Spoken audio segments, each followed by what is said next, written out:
Yeah, I've been wearing So like a mask allergic. outside. I live in the woods, so and I'm very allergic to tree pollen generally, so that'll do it. Um, okay. It's that time. Also, I should probably go into like mod Alright. view. Hi, everybody. Oh, We the are OT is. live. Hello, friends. Hello. I am taking 1 minute to finalize our stream view, and then we'll be off to the races. As you can see, we are doing the Starlight Charity Not theater Stand rhythm. again. That's right, not theater rhythm. And That's We're tomorrow. getting there. Theater rhythms tomorrow, Julianne. Aquatic Knowledge is streaming Theater Rhythm Final Bar Line. We're not doing it. Oh. Yeah. Maybe I forgot to fix. change it. I'll change it in post. Change it in post. Yeah, it'll be good. It'll be correct for the YouTube stream. All right. I can actually change it online in just a minute. I gotta add our guest Andrew Powell to the stream first, though. Good to do. Yes, welcome, Andrew. Hello, thank you for having me. Hi, Make Andrew. Sure you're the exact same size as Dana's face. And the reason for that is because I've done the frames today so that... Do I need to be like... I can lean back a little bit. Have a similar scaled head. We need to make I always Andrew's have the layer pinhead of the group. less important than his frame. And then we'll be all set to go. And yes, Stream Elements is fired. I've been actually trying to get rid of it for a couple weeks, and like, it's not happening. Oh, you're not. So, you're not sold on it, huh? I am not sold on it. No. All right. Andrew. Yes. So you need to get on the Discord, right? I should be on there. You're on it. You need to join the voice channel on the left side of Discord, where I am streaming Maniac Mansion to you without delay. Okay. And that way, delay. You won't be doing the streaming the way we used to at the very beginning, where we would watch on the delay and then comment, and it was a disaster. Okay, that really was terrible, wasn't it? Yes. It's a good thing they, re-released Final Fantasy VI Pixel Remaster so that we could like redo that entire. We could re-release. Can they please do that with like Chrono Trigger next, so that we can redo Chrono Trigger too? You know, there is a fancier version of Chrono Trigger out that's a new translation, but the same graphics. Ooh. And it includes the PlayStation anime cutscenes. It's quite nice. That's fun. That would be a fun one to do some more transcriptions for. I don't know if I could quite do depending on when we streamed it. I don't think probably... if we did it like over the summer or in the fall, then I would probably have time. I'm gonna have to share screens individually because I have not been fortunate enough to take. Oh, yep. You have to mute yourself in Discord. Hi, Greg. There we go. Hello, friends. I have not been fortunate enough to take Ryan's streaming class, so you'll have to tell me what to do, so that mess up and do it publicly. Worries. That's what to do. Ryan, when we listen to some of these things / look at my quick and dirty transcriptions, you might want to crop my window a bit. Oh, I always do that, Dana. Yeah. I'm looking at what's outputting here. It's a little weird. The nice thing is is I've changed now the stream here. This is actually a good time. You notice we've been sitting on the title screen for a minute. There's no music until I click a character, at which point we should then have some sound. But this, as a result, is a good time to decide, like, do we want to listen to the character themes now? All of them? And then kind of play through and we'll jam out as we go? Sure. That makes sense to me. Right? Well, we can listen to them all here. For instance, Wendy's theme, we're not picking Wendy because we kind of don't love her theme. Wait, Ryan, real fast. Yeah. Are we announcing the Starlight stuff? Yes, I was gonna... You'll notice the theme is decked out right now. I love it. In all sorts of awesome decorations, because this is our second time we are fundraising for the Starlight Children's Foundation. And actually, Julianne, I don't have Facebook chat open. If you could pull that link and paste it in chat, I'd appreciate it. Okay. It's also, if you click the About page of the Twitch channel, it will come up for you as well. But we'll get it in the chat for convenience for folks. I set a goal for $250 for the month. We'll see how we do. We just did this 6 months ago. I feel like this is going to be really... I haven't... Yeah. We don't have people that like make real money that come to the stream, so we'll see. We'll see. But at the very least, we are can attempt to do streaming a good for the thing cause. Here. Anyway, this piece of music is Wendy's theme that you're listening to, and we all decided it's too classical for our purposes, so we're not before taking you move Wendy. on, maybe let's back up for a second and talk about like what is this game? Where did it come from? And who did all this music? I don't know any of this. Yeah, because Julianne doesn't know this game. I knew the Commodore 64 original. This game is I think it is the first, Andrew can correct me though, the first of the kind of point-and-click LucasArts adventure games. Yes. All right. And it is the sequel to this that's the wildly popular, kind of well-known one among point-and-click adventure games. Day of the Tentacle kind of sets the gold standard for what this genre of game can look like. Mm-hmm. That's the sequel to this game? Yes. Oh, okay.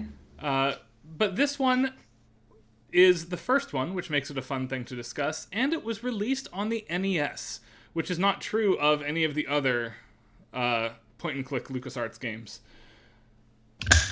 Yeah, this is the port that was done for the NES about 3 years after the original that Dana mentioned was on the Commodore 64. Yes. And the Commodore 64 really didn't have a lot of music. It had a title theme, which is adapted here. And then some incidental, like there's a part where you can play the piano, so there's a song for that. But this adaptation, there was also a Famicom Disk System version, and it only has like 4 or 5 tracks total. So it's sparse in the way that the original Commodore 64 one was. And so when it was ported over here to the NES, the decision was made to kind of redo the whole thing, and that included having wall-to-wall music. Oh. So, because that was kind of the expectation, right? NES games, like, you have music all the time. Right. You'll notice I disappeared from the camera for just a moment while you were filling that in. I was attempting to grab something cool to show the stream, but it's in my office, and I have not been in the past 2 days. You forgot it. I left it at work. Boo. I know it. So, the sound credits on this are pretty varied, surprisingly. Like, instead of having one composer, there were essentially 3, but kind of 4. Wow. So there was David Hayes. There's a lot of Davids on this project. So there's David Hayes, David Govett, and George Sanger, the Fat Man Sanger. Iconic. And then all of that stuff, these 3 were kind of working together. They kind of divvied up like which themes they worked on. I tried to make sure I transcribed one by each of the 3. All of them were then just given to the kind of head of the project, David Warhol, who took the MIDI in whatever system they were using and had to translate it into the assembly language code to get it into the game. So if you open up like an NSF of this, it doesn't look like a Mega Man game. Like there's a lot of really interesting things that make it sound almost more like a live performance, where like things aren't exactly frame by frame the way you would expect. You get some really interesting kind of swinging effects for that. Made it real fun to transcribe. You get a lot more of the kind of idiomatic writing where we're not impersonating instruments. We are writing for an electroacoustic modern format, not unlike what Tim Follin tends to do for his NES soundtracks, but usually not quite that in-your-face intense about it with this game. Yeah. All right. That said, let's turn up the audio again, and we will do some listening. Yeah. So Wendy's theme, and it's going to be in a different order here. This is called Sonatina in G, Opus 46, BWV 801. So notice like the Bach hints there. This is a David Govett track, and Govett had a background in marimba, classical marimba. He was a percussionist at this time, and he said that he was studying a classical violin sonata that was transcribed to marimba, and so he used that as sort of the inspiration for this piece, as well as Britannia. Okay. And if you close your eyes, it almost sounds like... I think of England? No. Well, it almost sounds like a JRPG castle theme, like a... Can you just imagine being in like a Dragon Quest castle? Absolutely. This is me drawing on Will Gibbons' Little Harmonic Labyrinths, but like it's got that kind of vibe to it. So Wendy is kind of the only track like this That on the trill whole there. soundtrack. Dun dun dun da da. Right? Yeah. Love that little the little trill All right, in there. Dana, how do you want to proceed next? Do you want to? Let's listen to all the ones I didn't transcribe, and then we'll go one by one through the ones I did. Okay, who do you want next? Let's do. Razor next. No, that's one of the ones I transcribed. Do Jeff's theme. So this is called Surf Face. And the funny thing is when you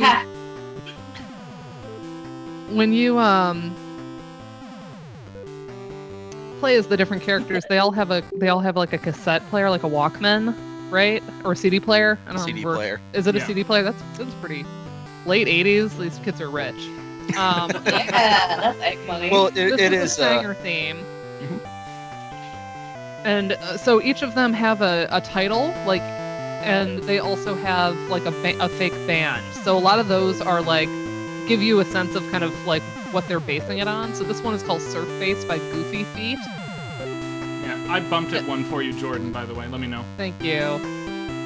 And then the surfer band, the Lively Ones, had a song called Goofy Foot, so it's probably a reference to that. And if I remember correctly, Sanger said that this was essentially a song by the Astronauts. That the melody and the chords, he essentially just took everything and rearranged it slightly and then put it back together. But it really follows all of the classic surfer rock elements in terms of the progressions, the harmonies that are found. Yep. Yeah. Honestly, that's the only thing that reads surfer to me. And Julianne, Like, I I was don't know thinking what about else this too, because I was struggling with this. I think that the Alberti bass is leaning me more toward like beginner piano. That might be it. Like the one stylistic thing that takes it out of the beach and into like your piano lessons. Yeah. Right. Because I had the same thought. I was like, this isn't I surfy. mean, but like, I'll mention it here, but and I'll make a point of finding it for next week, since this is George's track, it sounds like. Yeah. I have an original from the 1990s Fat Man promotional comic book that at the time served as George Sanger's long-form business card. And it's a coloring epic. book for adults. Tells a narrative. George is an incredible human. And awesome. I will have to dig that up for next time. He was passing them out at the last Game Sound Con. So. Yeah, that's so cool. All right, next up, let's do Mark. Wait, that we wouldn't hear that one on the screen because he's not one of the playables. Right, you gotta pick a kid here. I got almost everybody else then. Okay. Dave? Actually, Dave I didn't do because I don't know. I just didn't get to it. I decided I was going to do transcriptions like last week. Yeah. I love this track. I just didn't get to it. You have to pick Boys Are Dave, Still by Fat the way, by of your Fat three Patty. kids, because you're all out to rescue Sandy, who is Dave's girlfriend, and therefore Dave must recruit two friends to go save her. Sandy, eh? Okay. Yeah, so Dave is Is this the supposed to be one greasy? like non-optional character. Yeah, Julian, the plot is 20 years ago in 1988. So, like, we're in 1968, Sandy is the name, right? Her name is Sandy Pants. This is. I have. I have so many wonderful references, Julian. This is a tribute to 1980s horror and as well as 50s sci-fi and B movies. Yeah. So it's got like the slasher stuff. This is like when people talk about the games that brought them into the culture. This is my game. This was the one that made me who I am. Who I am. Nice. Yeah. Oh no. I love that lick, by the way. This one is absolutely... Sometimes you think of the NES as a Baroque ensemble, like we had in Windy's piece.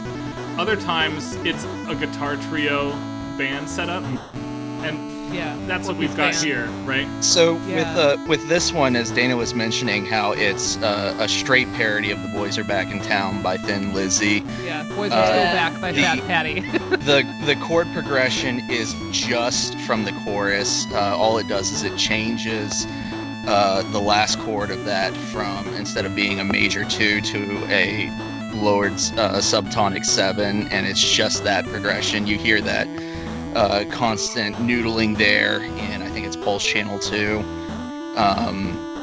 That figure is heard in the guitar riff in The Boys Are Back in Town, and the accompaniment nonstop, and so they've just taken those characteristic elements and have overdone them to the point of satire for this one. So it's as quintessentially 80s rock as it can get. Yeah. And what I really appreciated about this game is I was noticing in some of these like rock forms, there's not really a lot of true like looped repeats of sections. So there will be an A section and it will mostly show up the same later on, but there will be a guitar solo over it. Or like things will be very slightly different. There would be like individual measures that wouldn't follow the pattern because there'd be a drop note. So like that's what really tells me that this was like quote unquote through composed or through transcribed by David Warhol. Through transcribed, I like that. Yeah. You know, that he was like, as he was putting this in, I don't think there was a lot of thought about like internal repeating. It was just like, here's the whole song as it was arranged in MIDI. And then there's like these little things that don't quite line up.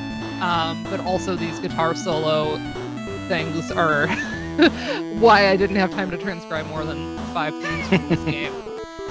It is worth noting, though, that Commodore 64 and PC MIDI formats at the time could have internal repeats in the code. Mm-hmm. But because the NES stuff has to be entered in line by line in assembler, you'd have to just type it all out.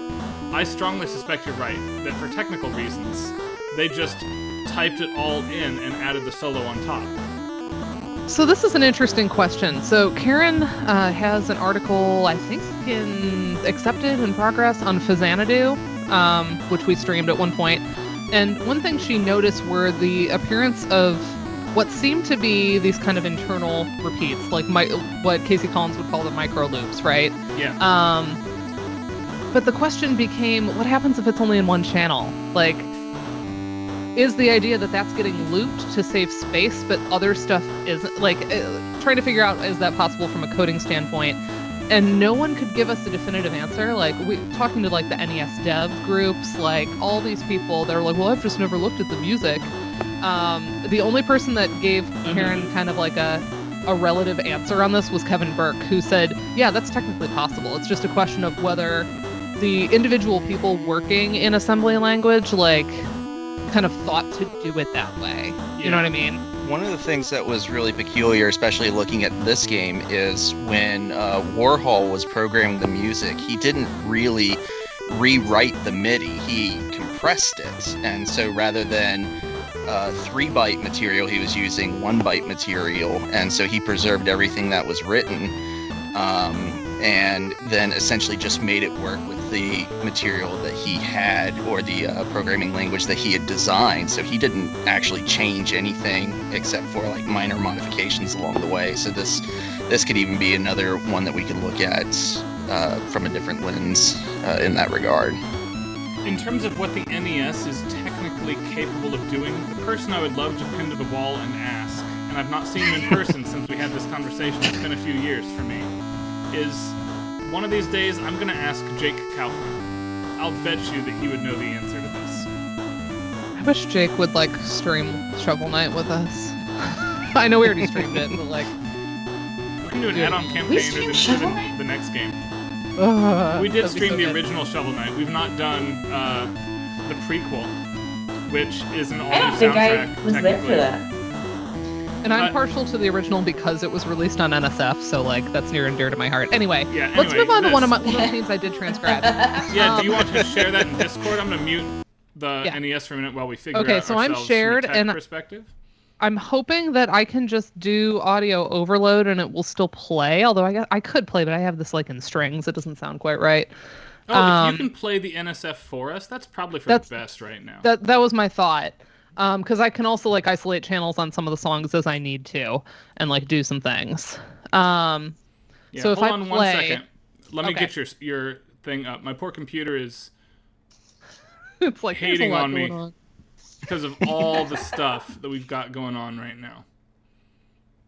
Okay, so yeah, we'll just make it work. You know, you give me a minute. I know I do this anytime I do transcriptions, but like the ones I do for streams for y'all are like not the same as what I would do if I were going to be publishing on this, right? Like there are different things. Like when I opened up the NSF, I was like, I don't want to count frames. You know what I mean? Like sometimes there's just like a lot of extra stuff that goes into verifying some of the transcriptions. So these are purely just like what I could glean in audio overload, separating channels, you know, doing stuff that I needed to do. These are very good approximations of what's going on, but like there are points where like the noise channel is clearly offset by like a frame or two. So I'm just going with like the nearest common beat, right? Because yeah. You know, stuff like that. And so there are things, and I also didn't transcribe since there are a lot of guitar like evocations here. There's a lot of little like scoops, you know, like little things. Yeah. I didn't do those. We should be able to hear it now, Dan, if you play. But I'll let you steer audio. Let me play just the beginning of the NSF. And let me know if you hear it. This is just the title screen. It's not what I'm actually. Like, is that coming through? No, I don't hear anything. Okay. None of us hear it. Okay. Well, how do I share the sound? You're only sharing your visual window. You can't share two windows at once. That's stupid. So what I can do is I can play the sound for you. Okay. So we'll follow my... like shares computer audio? No, because you have to share audio by window in Discord. All right, you want Sid. Oh, Discord. I want Sid. I forgot. Sid is this person, right? No, that's Razor. Sid is this one? Yes. What cheese. Oh, but it would help if I unmuted the game. Hold on. Here we go.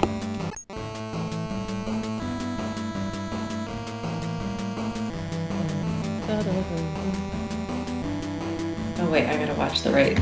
I can't hear it because I'm a fool. Okay.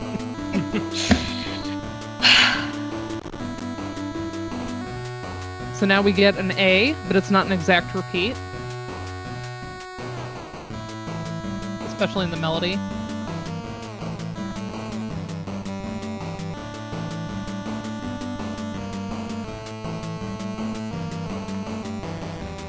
It's very close, but it's not quite.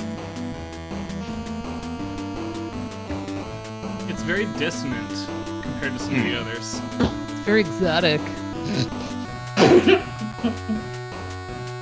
And now we get this really cool modulation in the B section.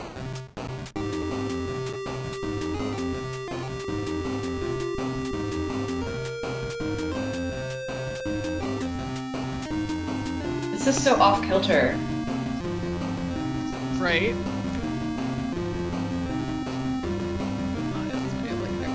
Extras at the bottom here, for formatting. This section with all the eighth notes moving has like a Battletoads vibe. Yeah. But only that one two-measure section. The rest of this, no. Battletoads. So the interesting thing is that this track is supposedly by a band called Metal Flake, but like this doesn't really give me metal. Like not heavy, at least not the kind of metal I listen to. Dong, ding, dong, ding, dong. You don't have metal in this. Bow, wow. That flat note though does. piano. This is closer to surfer than metal at this point. Yeah. It's leaning into the dissonances for me that gives it a metal edge. The allusions that I found in this were towards Pink Floyd and Alan's Psychedelic Breakfast. Hearing it in context, the first things that come to mind are, in particular, Devo. Especially that modulation, the modulation going up by a half step there. That is very quintessential Mark Mothersbaugh. Yeah, totally. Yeah. I hear that. It's also just so good. That B section's my favorite. Yes, Yeah, this one's for called sure. Psychedelic Brie by Metal Flake, and this is a Dave Hayes, not Days. Let me fix that. I'm gonna cut the audio there. We're gonna fix that. Save. All right, let me Let's do jump a to new the one. next one, Dana. Yeah, I have to switch windows because no. apparently Okay. I can't like keep everything open in one. In MuseScore 4, you can't have like multiple tabs like you used to. Let's do Razor, because Razor's kind of the other like punky adjacent. Like they're Sid and Razor are similar gameplay wise. Yeah, you got it. Let And me. it's a little small, so I might like make my screen even a little bit smaller. Okay, it looks good on I the don't- stream for what it's worth. Looks all right. Yeah, I guess I usually have the stream like tiny because I want to see chat, but I guess it depends how people are watching. Right. Let okay, me know so when this- you're ready. This is Razor's theme. It's called No, No, Never, Never. Well, maybe, okay, sure, okay. By the Void. All right. And this is George Sanger again. I'm gonna Everything's arranged by unmute, David. and Paul. again, you're gonna hear Dave's theme until I click Razor's face, of course. Yeah. So Razor, this is totally meant to be punk, straight up. Oh yeah.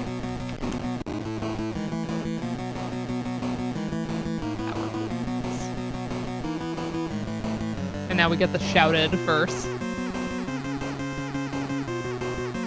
Just such beep speech feel there for the Yeah. shouting. Yeah, I definitely want to see text unfolding it, right? This solo rules, though. So we get a little breakdown. And now we get a solo.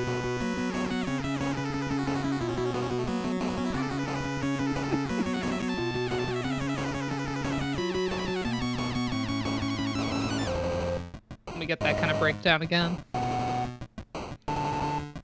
Listen to one more. So we get this kind of like, you know, open power chordy moment.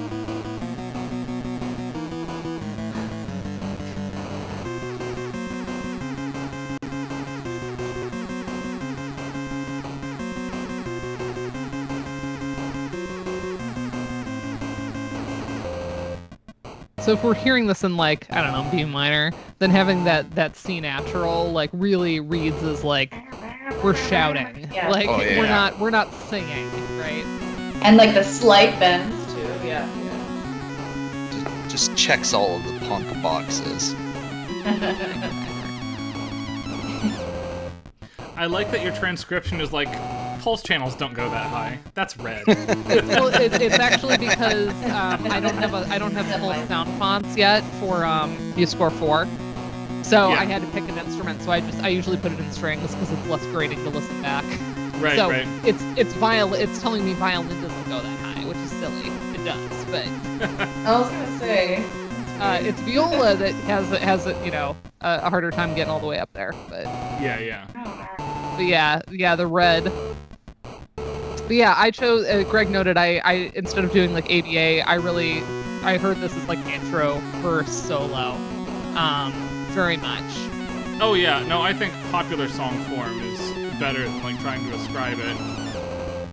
Classical Sometimes just like with letter like the format. modularity of the NES, I still like ABA, like just as this kind of a generic marker of like this is a section and it comes back.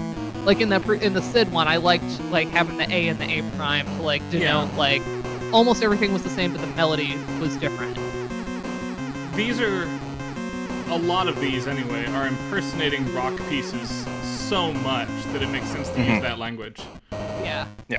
And this one, So yeah, we mentioned that this one was obviously going for punk. Whose name is this? After the solo finishes this time, I'll mute it and we'll move on to the Yeah, next one, yeah. I think. The title is probably a nod to Romeo Void's Never Say Never, because the band is The Void. And Sanger, I mean, clearly based it on the Sex Pistols' God Save the Queen, right? Oh, like, that's like 100% what you hear. Oh, yeah. I don't think there's much else to that one. Sanger banger, indeed. As Julianne put it. Swag fam! Hey, we're being raided! Hey, it's Swag Fam. Hi, friends. Ooh, hi. Yeah, we're listening at to transcriptions, Maniac friends. Mansion and doing transcriptions of it. We're I agree looking at with that Jordan in the comments, by the way, Bongo and Songo Greg, Leader! that particular solo is, like, better than it needs to be for punk. Yeah. Right? Yeah. Too good for punk. Yeah, too good. I don't know. I had a big thing for The Damned in high school because I felt like they really had some songwriting chops. So Yep, like cue up the next one, by the way, Dana. Let's entertain can our Swag exist. Fam friends. So here's the one that I'm curious if you're going to be able to pull up for me, Ryan, because I want to do this before the last two because the last two are my favorites. The Edison Family one wouldn't be on the title screen. Nope, you Is got to there do a that way one you later. could like switch over to it? No, I don't dare load Okay. another NSF Okay, we'll do player it later. into here. Yeah. All right. Because that one's super fun. Let's do That's a blast. Bernard. All right. And then let me reshare. Okay, so yeah, Swag Fam, you didn't hear my little thing. I did like quick and dirty transcriptions just in the past week, so these are like not perfected. They're just kind of like very quick little, here's the basics of what's going on kind of transcriptions. So, they're not perfect, but they're decent. And I had to especially make that comment in this one because I was on Skype with Julianne earlier. This measure can This measure just like of the noise channel. I listened to it like hundreds of times, and I'm like, yeah, I know. And like even opening in the NSF, there's stuff happening. It's a pain.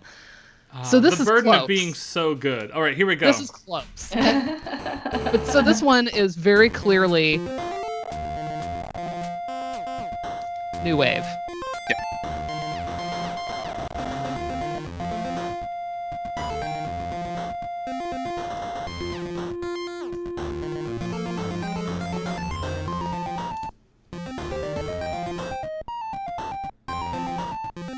I want to point out, I could never get this down on paper this cleanly.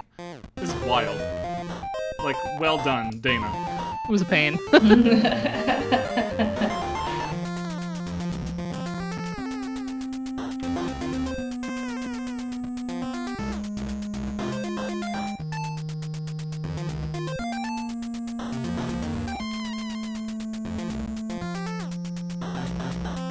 Also, just saying, like, VG lead sheets exists, and you have talents. I know I'm in the Discord and I like never contribute. And I should.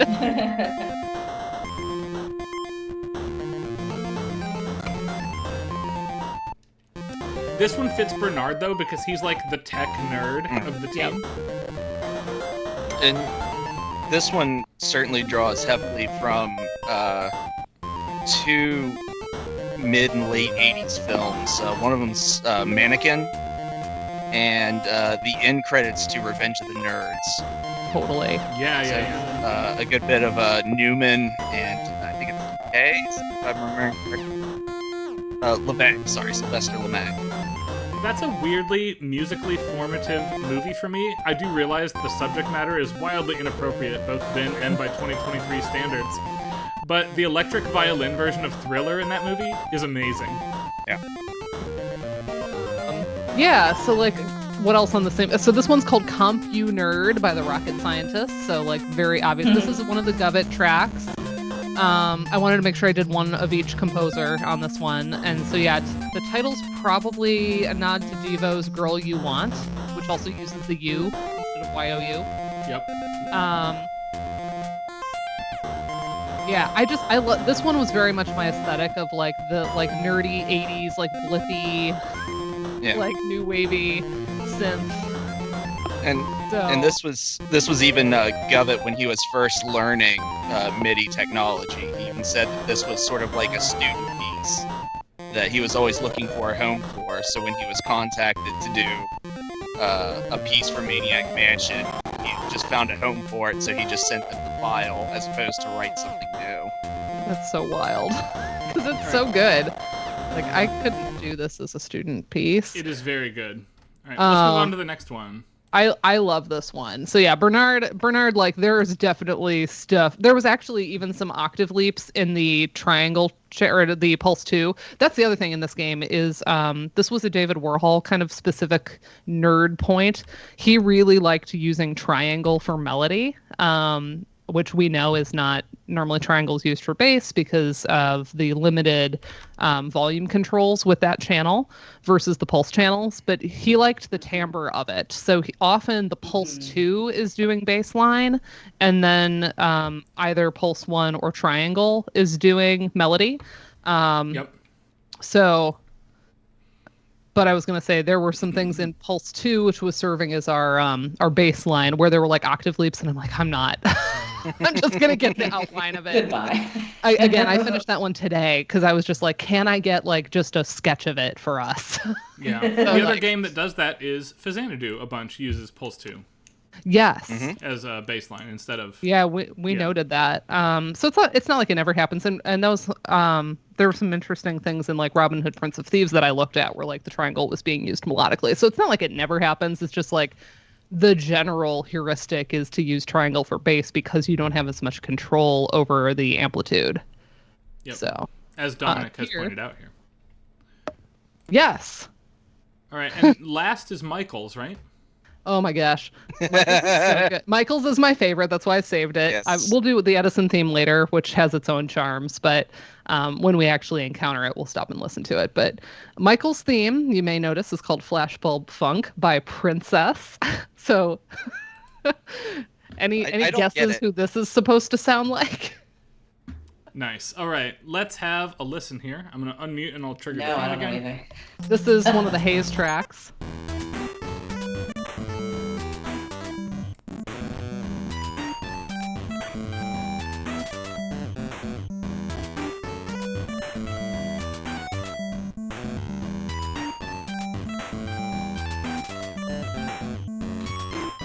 We get that little modulation, or not full modulation, but goes up. I love all the pitch bending here. Yeah, and I didn't notate that because I didn't have time. And we get this like characteristic fall.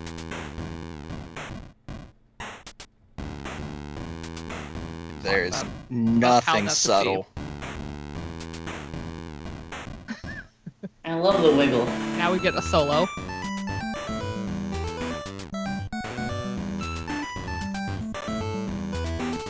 Seeing sheet music notation for this reminds me of like when church choirs try to sing music that's like not white, but they're all white people singing. Like It is a little bit, yeah. And this is one that does a lot of stuff that's like not right on the beat.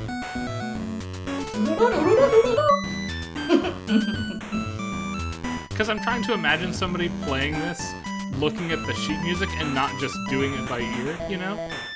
Now we get B section with the solo, which is cool. This is one of the more extended tracks of the bunch.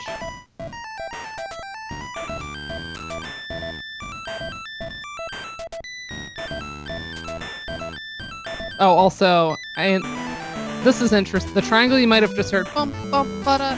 There actually are all these notes notated, but the attenuation is huge, so I just put them all in and then didn't bother messing with it beyond. It's like an echo effect. I love that they made up fake band names for all the tracks, by the way. Like, going above and beyond here. Yeah. And then having Michael in purple. Yeah. Yes. And that sort of echo effect is Warhol's signature. So Yes. having that so prominent in the Prince track. Yeah, do you have, like, on you exactly how that's created? I have it somewhere, but I haven't checked my notes. Let me go through my notes, see if he talks about it. Like, I have it, I just need to find it.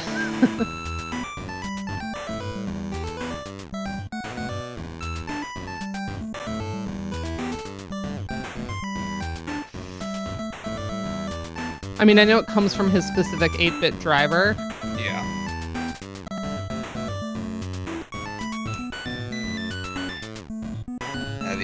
The only summary note I have is that it comes from the driver, and when they were doing the sort of compression process.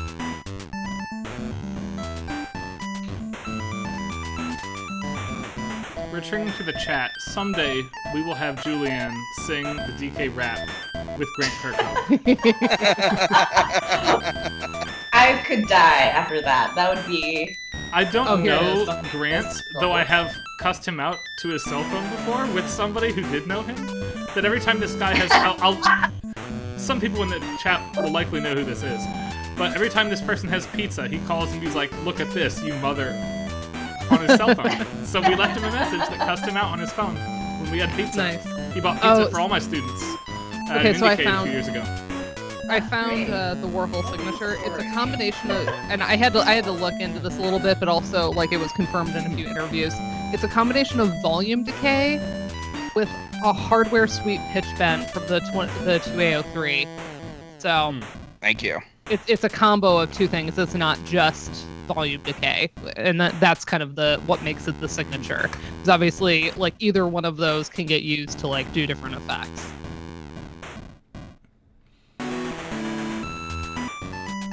Okay, I love this track. It's my favorite. Yeah. Well, we're about to hear a lot of it as we move Michael through the mansion here. Now we can play the game. So those were again like quick little fun. I just got really into the music and I was like, I want to do something because Andrew's coming.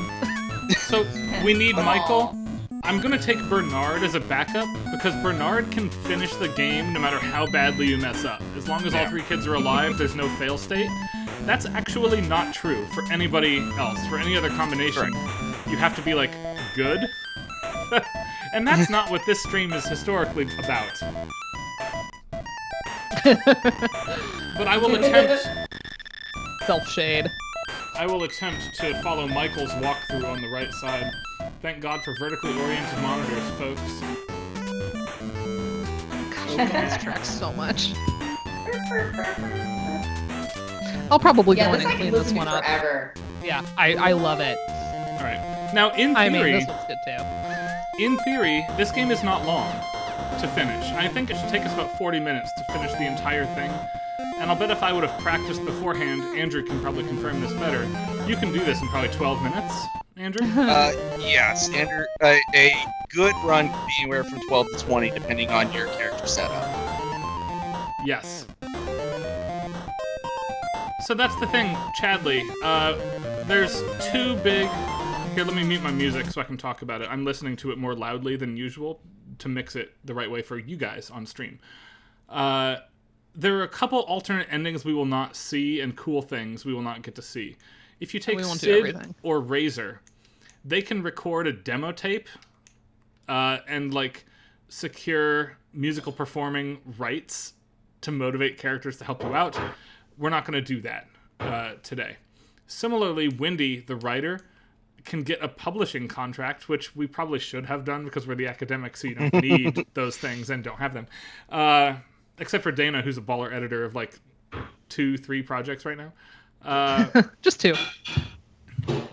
We are going to take Bernard again as a backup because you can't fail with Bernard. He can always do everything. You can always just leave the mansion with all 3 characters, mentally reset yourself, and then start again with Bernard in your group. He's good. And then we like Michael's theme, so we're picking Michael, and we're going to try to do his route, which is a little bit harder. Michael's the photographer, so we're going to have to develop some film as part of playing the game. All right, I'm going to unmute, and we are going to get started.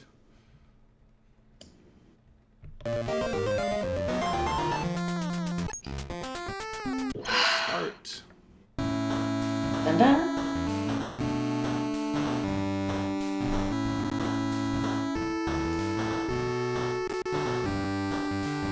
Dr. Fred. Yep. So this is the boys are back in town. Yeah, we're getting Dave's theme here. Boys are still back. Are they on a different planet? That's the moon.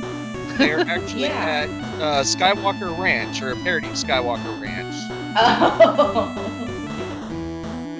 and don't be Yeah, a tuna head. That's Hey, Ryan. censored. Are you able to like make it a little Is it, bigger like, in the thick? starlight window? It's kind of like small. I don't know if that's like a thing you can do. Make the game larger. Yeah, like in the starlight, like it's like weirdly up in the corner on the stream. I don't know. Tuna head. Let me wait That's until I get a big. cursor menu up, and then I'll see what's up Okay, with because that. the text is getting cut off for people. So Julianne, Yeah. about the tuna head thing. Uh-huh. The original line was, "Don't be a head," and It's head. it was going to be censored by LucasArts. And the original writer, Dave Winnick, was very upset about it. And the ultimatum he was given was, you have one day, come back with a genuine reason why you absolutely need to swear. And he had a massive hissy fit, couldn't think of anything, and said, fine, I'll put the word tuna. I like tuna head for what it's And worth. for some reason, it just absolutely took off, and that became one of the catchphrases associated with the game. That's like Spoony Bard level, like tuna head. That's great.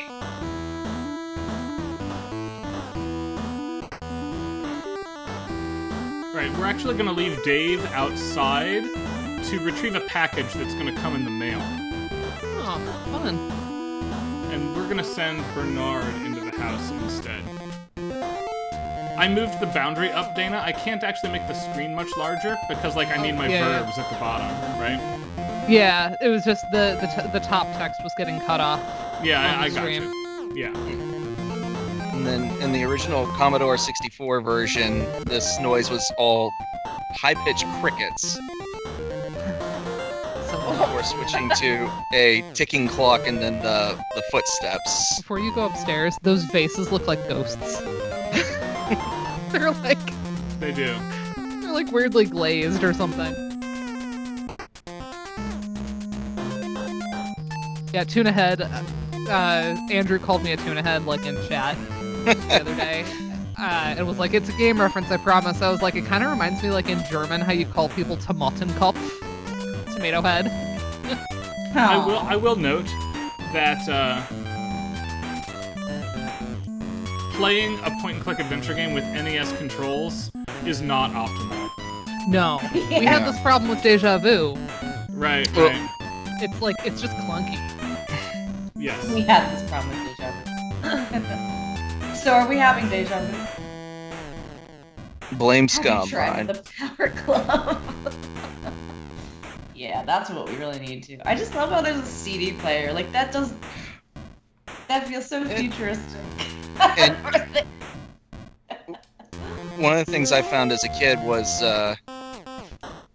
using the commands. You could try to give the CD player to somebody and they would scream no way. And so this background music that you're hearing is actually diegetic throughout most of the game. And it was just one of those aha moments for me where it was like, oh wow. Oh, are this you like music- listening to? Yeah, all the Okay. pieces actually have their music that they're carrying with them, so you're hearing what they're No way. Yeah.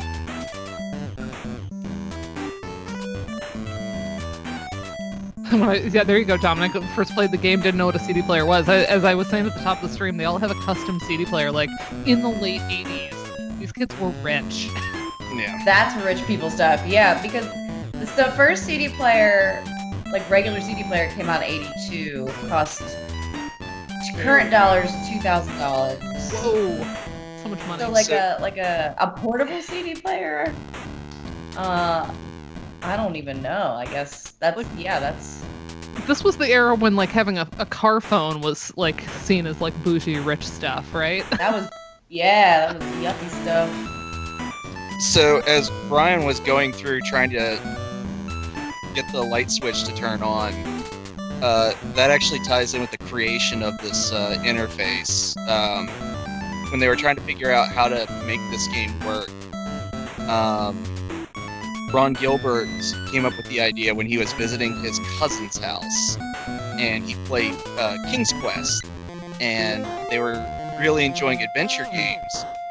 but he was struggling with this whole idea of typing something in, and he was trying to interact with a bush, and he didn't know exactly how the text parser was going to identify the object. And after calling it 5 different things, he got really frustrated and started typing in square. And so they came up with this system that they called SCUM, Strange Utility Maniac Mansion, where they have a series of action. They originally had 40, but they brought it down to 12. And that's what they're using to use the 12 verbs or actions and then the simple object that's on the screen that you didn't click. Where is the kitchen? Oh, okay. I'm having a moment. Interesting.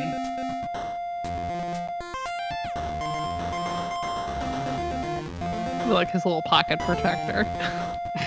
Like a little pen sticking out of the pocket. Because he's the nerd. Here we go. I love a good King's Quest. We should do that one of We should do a Quest King's one day. Quest. That'd be really fun. Yeah. Okay, we want to send this guy. He's got like, for being the nerd, like he's got a pretty striking profile. He's His pixels are well defined. those pixels are very well defined. I'm just saying, like you'd expect him to look like the nerd, like not as handsome and like. I mean, He's gonna grow up to be a handsome dude. I just Joe hope says we this should do is, Peasant Quest instead of King's Quest. Is that like a parody? I have no King's idea. He might be trolling us. I don't know. Is that a real game show? Or is that the one from like Homestar Runner? I forget. Or is it Yeah, yes. a game? Oh, it was the Homestar Runner. I was like, like I do remember this with the thatched roof cottages. I feel like you can learn a lot about a person. Oh no, Oh, the rats! right- There's a person there. What happened? Here's the Edison theme. I have this. That is a Smurf, not a person. What?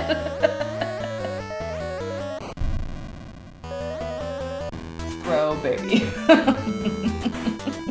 Do we want to like quickly pull up the Edison theme, or do you want to wait?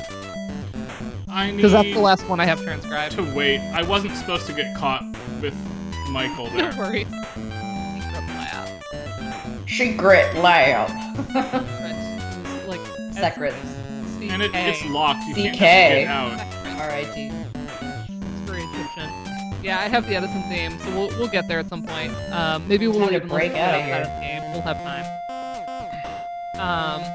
I was gonna say you can kind of find out a lot about people that are of the right age to do Homestar Runner based on like what was their go-to, right? Like was it from that email? Was it Teen Girl Squad? Yeah. I was very much those two things. Yeah, same. That's awesome. Because we're the same person, remember, dude? Right, brown hair, white Interchangeable. girl. Brown hair, white girl. Brown hair, white girl. Yeah. Short skirt, long jacket. Mhm. Yeah, Yay, Homester's pressing awesome. it down to the children. Oh, hello. There's Sandy. Sandy Cheeks. I bet she's a full-fledged person. Hooked up to my machine. Getting your pretty brains removed. That was one of the censorship points. Yep. The original was Pretty Brains Sucked Out. Yeah. Nintendo did not like Sucked Out. Yeah, it wasn't the removal of the brains that was the problem. It was the manner in which the brains were Like the removed. manner. Right. Oh, I love When your Dominic meteor that can he eat learned slime. English playing this game. This is a Amazing. this is an interesting game because you learn a lot of like weirdly censored slang. Yeah, it's so good. Yeah. The chainsaw surrounded by blood, that's perfectly fine.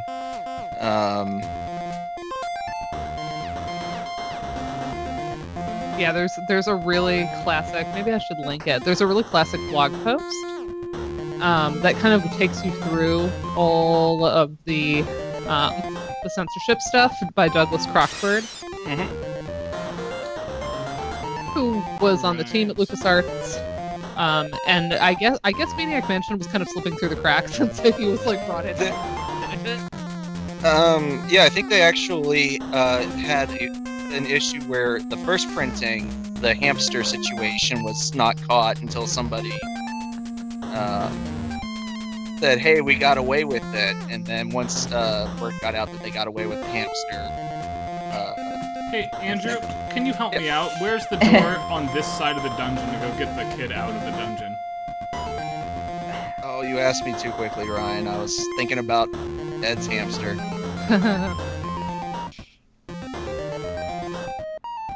Yeah, so among the, we mentioned already that, like, they kind of had to start from scratch with the NES version versus even, like, the Famicom Disk System. One of the... In the chandelier?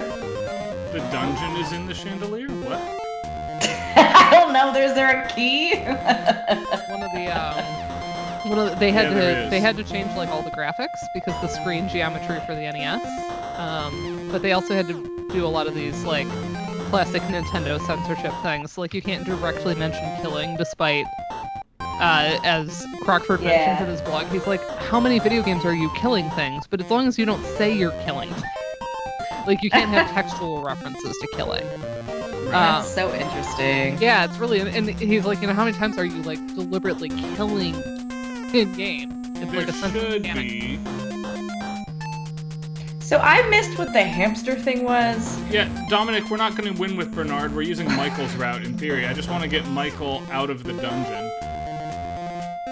So, you have to get to the dungeon on this side, and I forget where it is. And I don't know, because I only ever knew the Commodore 64 version until last week. And then I assumed this was just a straightforward port, and I like didn't think anything of it like all these years because we didn't play it at home. And then I pulled up the NSFs and I was like, dang, this music slaps. Because there's a Bernard loose needs to brick get you the third can floor to push grab the vacuum. somewhere, right?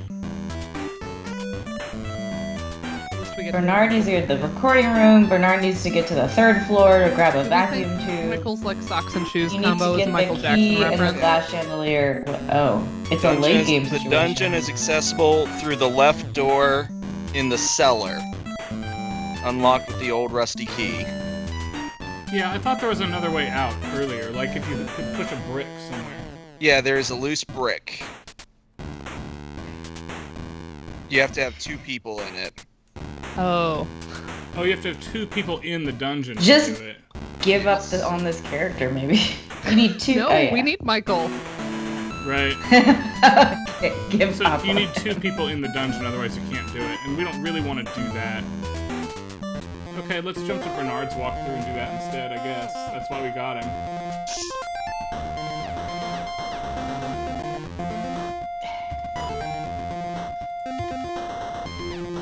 Alright. The problem is, my kid in the dungeon has the silver key right now, and I think we're stuck until... Yeah, I think he hit one of the potential dead ends. Well, we have to go put this kid in jail too, is what we have to do. Hold on. Yeah.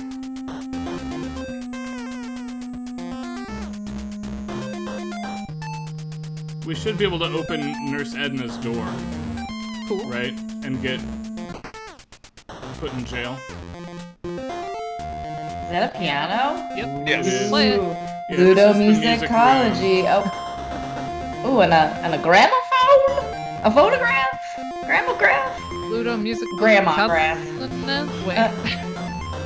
Ludo musical So we'll poke around the mansion and get caught, and then if both kids are in jail, we can get Michael out.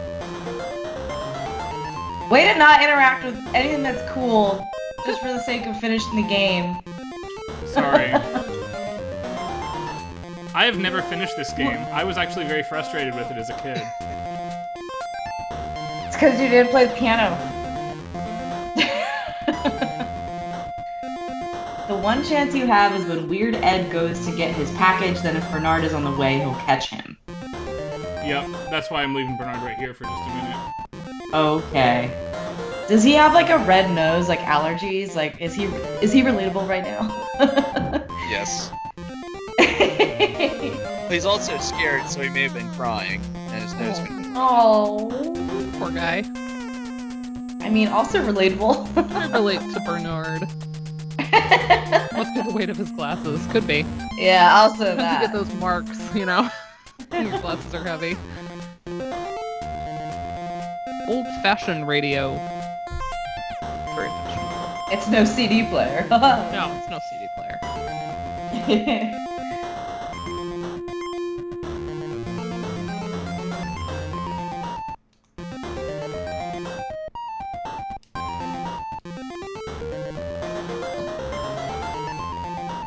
I had to talk about my ramen noodle mushrooms in the chat. So the chainsaw is a recurring LucasArts gag. But also very like Yeah. slasher film, right? Right. Right. They use that as just their love of horror and as are sort of just a stuck, by red the way. herring. Do we have to start over? I don't think so, because as Dominic said, we can get caught. I think if I go upstairs the other staircase, we can get caught by a different character. If you want to expedite it, you could use Dave to ring the doorbell, and that will get Ed excited about his package coming. Oh yeah, good call. I get really excited when I have packages We'll just leave Bernard right here. on Amazon or whatever. The whole purpose of the chainsaw is just to serve as a reference to horror movies, and there's a bit where it says something has to be removed with a chainsaw, but it has no gas. Well, in a later title, there is chainsawed gas, but there's no chainsaw. And so they just keep making references to this absolutely useless chainsaw throughout the various LucasArts games. That's right. In fact, the gas you need for the chainsaw is actually in a different LucasArts game. Yes. Yes. I want to say it's in one of the, is it the Monkey Island? It's not Monkey Island, it's one of the other early ones. Zack something, maybe? Oh, Zack McCracken. Yes, that's what it is. Great title. Halt, That is intruder! great. Isn't that Skeeter from Doug? Very much so.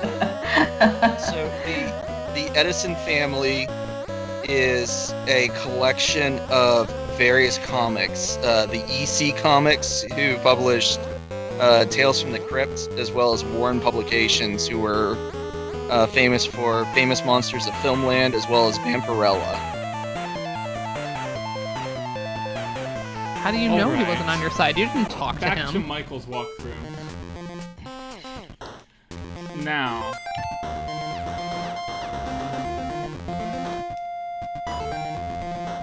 Let's see.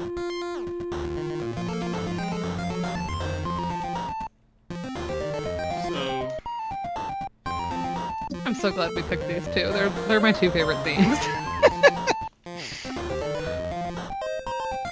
Even though I listened to a lot of Windows punk in has a high loose school, so grip. like I appreciate Bernard a lot. Or not Bernard, Razor. I appreciate Razor a lot. oh, here we go. That's a weird bed. Daddy's Yeah, it been is. very strange. Oh, don't say daddy in a room like this. Excuse you. He has There's another edit. 5 years. Carries those bodies to the basement. That was another. Yeah. How was that worse? Yeah. The original line was, he hasn't eaten in 5 years, and then he carries those bodies to the basement at night. And Nintendo was very concerned that it was referencing cannibalism. Right. It's fine that he's killing them. And I all, too but am concerned. And, as long as he doesn't suck the brains out. Something that we even missed, just the fact that that happened. This was one of the first games that used genuine cutscenes that was written into the code, and so it would actually disrupt the game and create a save state. And so it would force you to watch this, Yep. like, little movie scene that would progress the story, and then it would reload the save state shortly after the scene has ended. And so it wasn't just a little bit that happened before or after the main gameplay was actually written in with a specific timer or event trigger. Alright, we're back on track now, by the way. So, like, the first use of cutscenes in sort of a modern sense, maybe? Yes. In Wow. in video games for the explicit Yeah. filmic role. Right. That's so cool. Go to swimming pool. What's in there? Looks like it can electrocute you.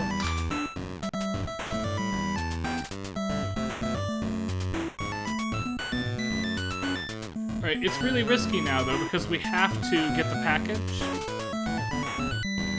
And moving Dave, therefore, becomes dicey right now. Like, do we just wait for the package to arrive, or do we chance it? Oh, or the correct solution, actually. We save a state right here and cheat. Alright. We're on an emulator. We live in the future. We don't have to do things Nintendo hard. Alright. Cilantro. I feel like I'm a Fascist Ramen cilantro- doesn't have cilantro in it, Julianne. It does to me because I feel oppressed by cilantro. Are you one of those people that taste soap? I am the soap cilantro gene people. Gene person. I totally get, based on how it tastes, like, I can extrapolate to what that must be like, but I don't experience that, obviously. Yeah, because they say it's that people that have the gene are missing the taste receptors or whatever to taste the rest of the cilantro.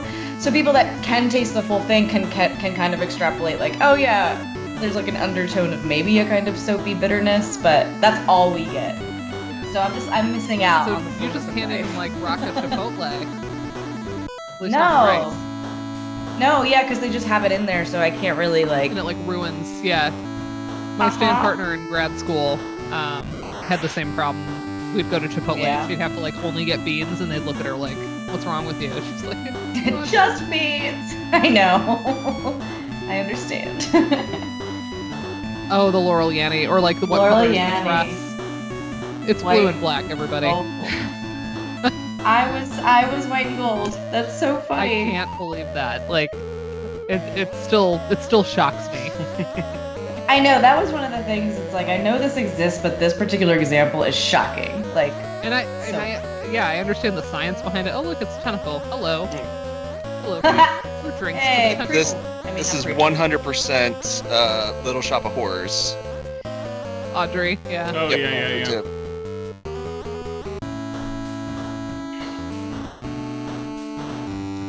Alright, hold on. Let's get out of the dungeon now, actually. I could add a tentacle to my ramen. Get some octopus. It's a much- I don't know any stores around me that would carry that, but I'm sure. Make it for the Italian. This will move or us closer Japanese to the front of the folks. mansion anyway. And yeah, the package is gonna come real soon. So we need to, like, hustle. The fascist ramen is part of the game now. Those are objectively correct. Oh wait, so was Joe a white gold Yeah, he was. dress late? We would be like, person. like next to each other, looking at the same That's image on so the same funny. device. Like how? I mean, I think Well, I was that more you bothered guys by it balance than each he was. other out. You gotta ask Josephine once she can like really answer the question, Yeah, which maybe she can at this point. she knows her colors. Yeah, so it's time to do it. They're very It cute. is time. You can only marry people who see the dress the opposite color. Yeah, I gotta see what It's Neil. like how you gotta have one person in the relationship that will like, if there's pickles, you know, they'll like have the pickles. Yeah, the pickle person who doesn't want the pickles, and the other person takes And the then pickles. yeah, you can like have their pickles. Or in Joe's case, he doesn't like maraschino cherries like on a Sunday, so like I'll just take his. I thought you meant the day of the week for some reason. Wow, that's I don't like maraschino cherries on a Sunday, but on a Tuesday. On a Tuesday, that's fine. Wow, I'm a It's terrible. fine. I don't like them either. I'll give them to you. We can get married. Oh, I like this theory I'm from I'm Joe that feeling whatever Joe Josephine right now. sees represents the more dominant partner. I really want to know. I really need the Josephine update about I what will. she sees. I'll in let the you dress know. now. Right. Your taste counselor. I'm sad yeah. that the package is not seeming to come when I want it to, right? Like, this is the perfect time for it to arrive. And if I go do the next thing, it's going to happen and I'll be out of position. So, let's wait for one moment here. At least we're in the guitar solo. While we wait. We can enjoy some fat patty. Just a timer. Fat Patty. Actually, what we might be able to do Yeah, Thin Lizzy, Fat Patty. is move Michael for a minute, because we can My come back God. here whenever. Gosh, I love this track so much. I seriously never get sick of it. And I had to listen to it a lot because of the rhythm. yeah. I mean, I did for Bernard too, so it's lucky that those are my two favorites. And they took the longest to do. There is a warning, Julianne, about the pool water, that it is radioactive. Oh. Okay. And Thank you. if I was wondering. you collect it and put it in the microwave, it will produce radioactive steam and will eliminate one of your characters. I just like the idea that you're like, you know what? I have this world to explore, and so what I'm gonna do is take pool water, put it in the microwave. That was one of the deliberate goals for What? for Gilbert, was to allow players to combine and create and do as much as possible. Yeah, basically Oh, like yeah. Zelda, but And they didn't like want to pop cultural. they didn't want to punish Yeah. everybody. Like he criticized Sierra Games for instances where a character would pick up a broken mirror and it would kill you instantly. Yeah. They built into the code certain things that would have no effect intentionally, certain things that were red herrings, and then certain things that were negative, with the intent of creating the desire to explore and use genuine logic that you would not as just a player. Although I don't know of many people that would logically microwave radioactive water.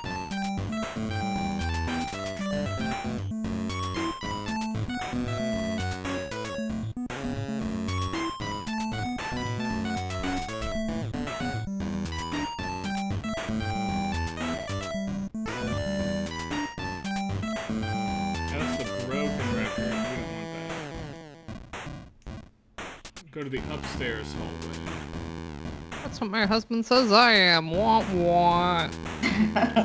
Just kidding. That must mean we need to... Just kidding. He was born in 1991. He wouldn't call me a broken record. He doesn't know what that means. He doesn't know what that means. He's so young. He's a baby. I say this because he's actually watching.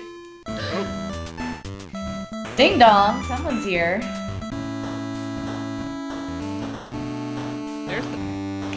It doesn't look great. Yeah, that looks like crap. They're uncanceled? Uncanceled? 2023? 2024?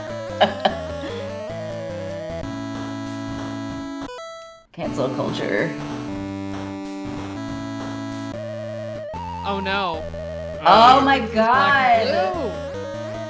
Pick it up your mama. It's fine, though. It's fine. Because then he'll just be bounced out of the dungeon momentarily by Bernard, who's in the dungeon. So that's fine.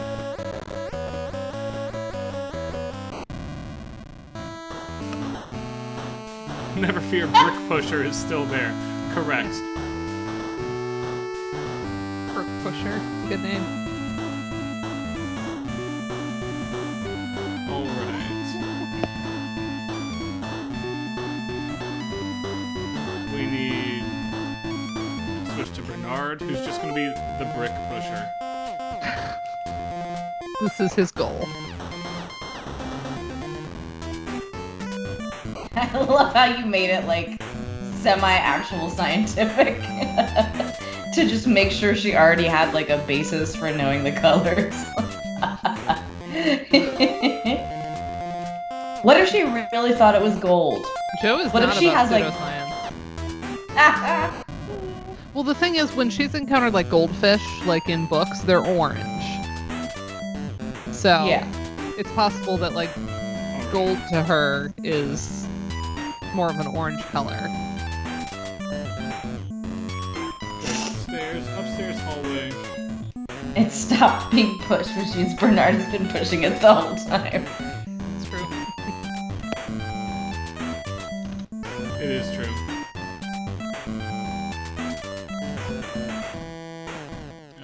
No.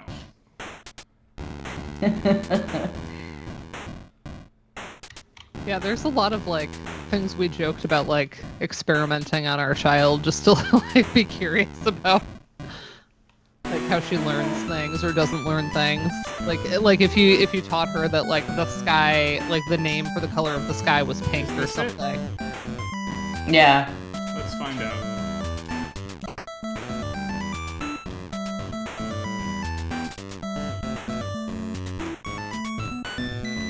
Turn on the door. Oh, damn. No, you need the flashlight to be in this room. Oh wait, Apparently. desk lamp. There you go. Turn on desk There lamp. we go. This Oh, is wow. wrong room. Happy Look at that skeleton. Happy. This is not the upstairs hallway, apparently. Andrew, have I ever told you about Cleveland Curiosities? No, you have not. So there's a shop that opened in my hometown, and they sell like medical specimens and stuff, That and sounds... just like general Go weirdness. there. But like it's not just animals that have been preserved in various ways, and they have both like like dry mounted specimens, but also ones that are like wet specimens in jars. But they also have people parts, and they have a special license to do it, and one of the owners has a mortician's license, and like some knows how to like take care of the stuff. Because I guess formaldehyde can like break down, so there's like a whole process for replacing the stuff in a wet specimen. I learned this because I took my mom there one time, and she had done some medical illustration in college, and she like got to talking with him, and he was like telling her all this. Dominic, we got the package for what it's worth. We're good.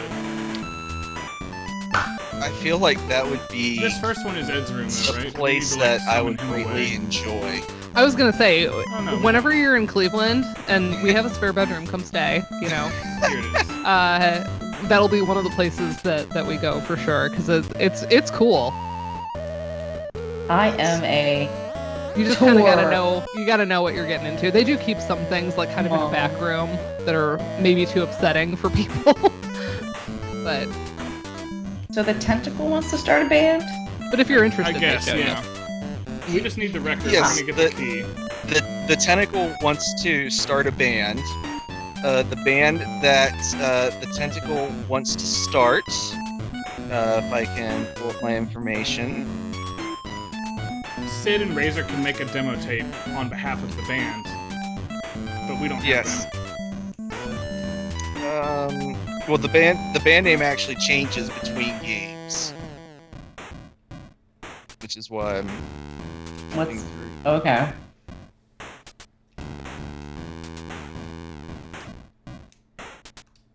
Oh, sweet. Yeah. Yeah, things I learned because I could grab one and show it on stream. My mom did. She worked in the loan office at Case after she graduated, and she was an art history major and like a child psych major, but she liked to draw. And while she was working in the loan office, she ended up getting into auditing when they first launched their medical illustration program through the Cleveland Institute of Art. This is awesome, isn't it? It's No, That's beautiful. it's not. Thank you. clearly having some issues. It's not true. It's not aesthetic. Sound texture. So- The demo that can be recorded, Julianne, if you do it for the tentacle, the piece is called Eddie Van Tentacle, Like Okay. Van Halen. and the band that he forms, or it forms, or she forms, is called Green Tentacle and the Suction Cups. However, So dumb. in the sequel, The Day of the Tentacle, the Green Tentacle becomes the front person of Green Tentacle and the Sushi Clappers.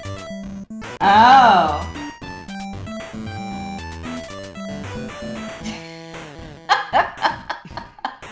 That's so dumb. Why am I writing this down? Green tentacle. And just a little bit more about the demo tape, and Ryan had mentioned sending it off to God damn it! That is just a pulse wave, I think. That's not DPCM sampled. Yeah, Anyway, David we can Warhol shut it off now. has said many times that he never figured out how to use that channel, so he's like, I just kind of didn't.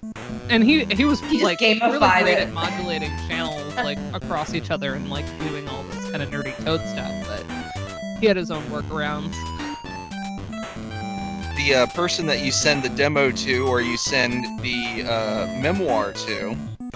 The individual's name is Mark Atier, and his music. Mark Atier. Okay. And his music is a parody of "If You're Happy and You Know It, Clap Your Hands." And the reason for that is in the 1980s in Pasadena, there was a gentleman by the name of Cal Worthington who had a string of car dealerships, and his song that he used was "If You're Happy and You Know It, Clap Your Hands." And so they were making fun of a local car dealership in... Oh, wow. That's very specific, yeah. Yes. So, more in-jokes.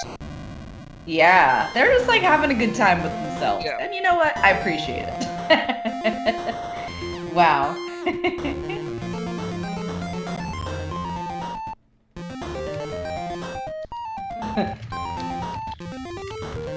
Yeah, maybe Greg, I'll just send you my transcriptions and you can just fix them. How you'll have a good start and then you can just fix them for me. Collaboration. 'Cause I don't know if you think Collab, yeah. I'm not planning to like publish on this. I just thought they were bops. If you're not publishing on it. The basics of them Yeah. around. I mean, we're already... Someone's got to write about all the audio technology in this game. There you go. Yeah. And Ludomusifying it, Yep. yeah. speaking of the audio technology, the way that all this is designed with the programming language, this sort of helps set the foundation for things like iMuse. Yes. Now, out of curiosity, is the game on a hard timer? Like, will Sandy die eventually if I dick around too long and like...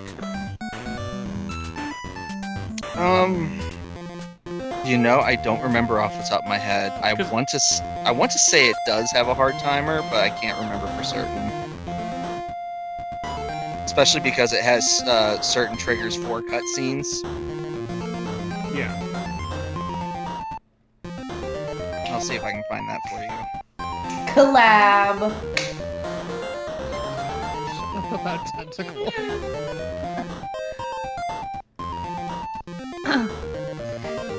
But yeah, the Curiosity Shop, they have an Instagram, and so they'll have posts that they're like, don't scroll if you don't want to see, whatever. Like a brain. Yeah. Yeah. Cool. They'll have all kinds of interesting things. I will let you know Yeah. the next time I'm in Cleveland, man. and we will. Yeah, Plan as long as you're not a couple allergic to cats, because that's the Julianne problem. Julianne can't stay with us. That is the Julianne problem. I'm gonna get allergy shots one of these days now that I have like consistent health There insurance. you go, and then you can come stay in the guest room and hang out in the I hot tub know. and play all the video games. Hell yeah. There's no side quest anymore, though. Rest in peace. I know. Oh, so There's that other cool places. the poster in the back of the Tentacles room was also changed. It was originally "Disco Sucks." And Oh, suck yeah. is the problem, right? 'Cause we can't suck out brains. We also can't say that disco sucks. Sucks was a bad word in my household growing up, and to this day I don't really say it that much because it was as bad as any other curse word. So Nintendo was my dad. The end. Or not Nintendo. Yeah, this is NES, right? Yep. Yeah. Bernard getting Pretty buff. show. Bernard is getting buff Name for of- SMT. That's right. Getting buff for SMT.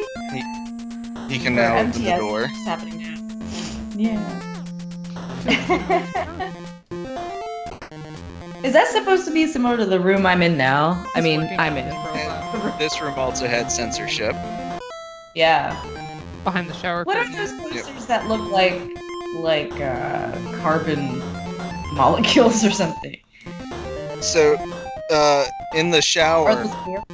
when you pull back the shower Yeah. curtain, the original message was, "For a good time, call Edna," with the phone number Nurse Edna.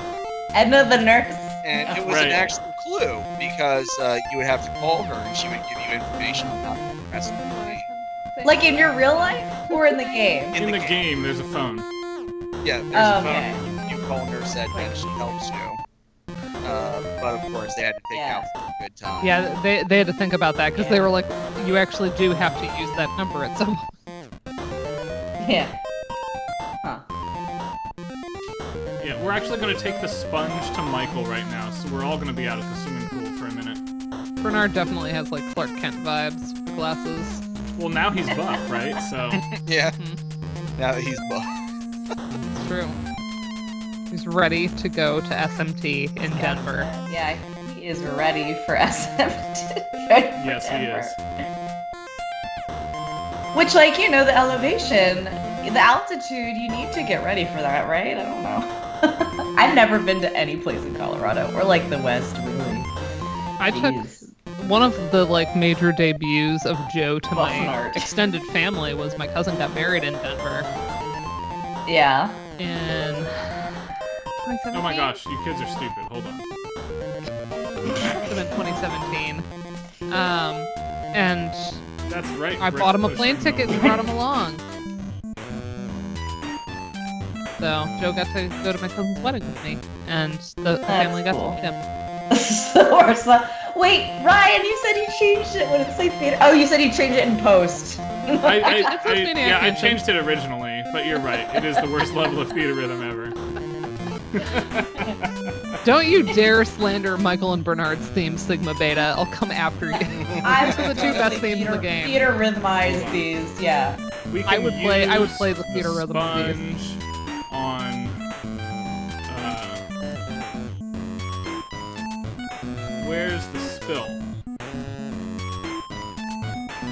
Right. Oh, the Discord link said theater rhythm. Discord link. What the hell is the Discord link?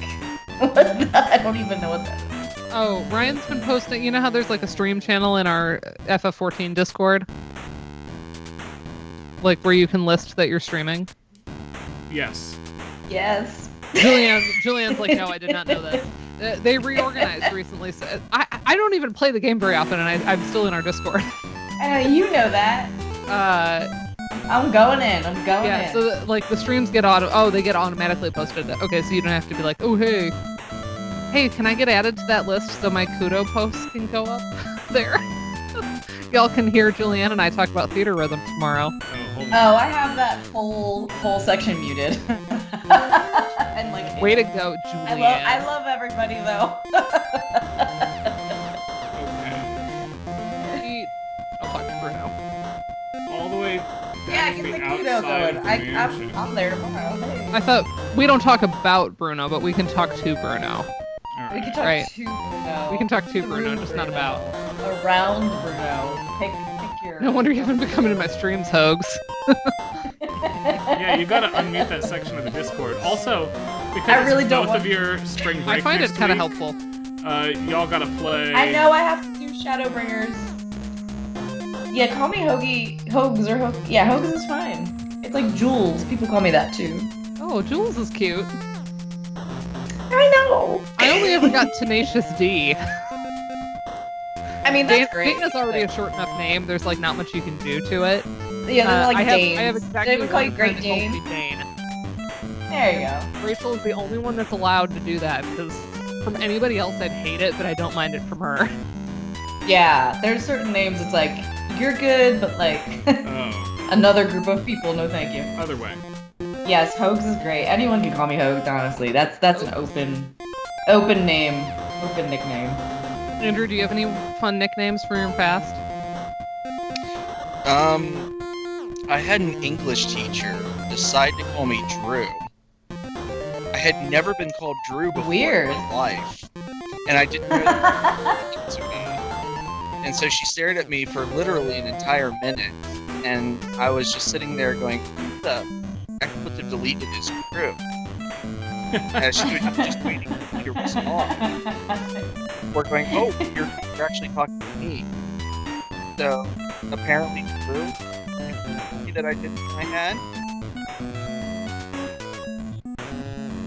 That's so random for people to just assign themselves a nickname to call you. I've been called my family's Gonzo because I am a literal whatever.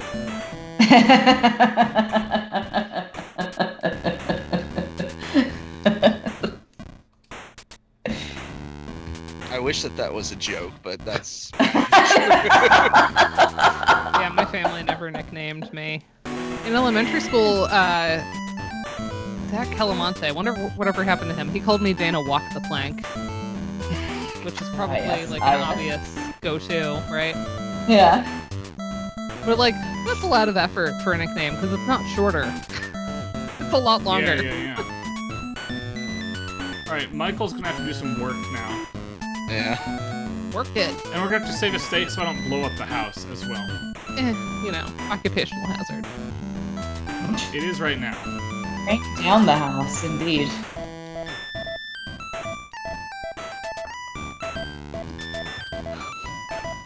Oh, don't worry, you will not get wet here. Well, in that case, Anthony Dennis, I was named first. I was Tenacious D, and then the friend was. They were like, "Well, we need something that is similar, right?" So preparation H. The funny thing is, she became a pediatric gastroenterologist. Oh, yeah, now we're on the journalism. She jokes all the time that she's a poop doctor. Okay, we are going to Oh yeah, turn grasshole. on I the water can do that. valve. Oh boy.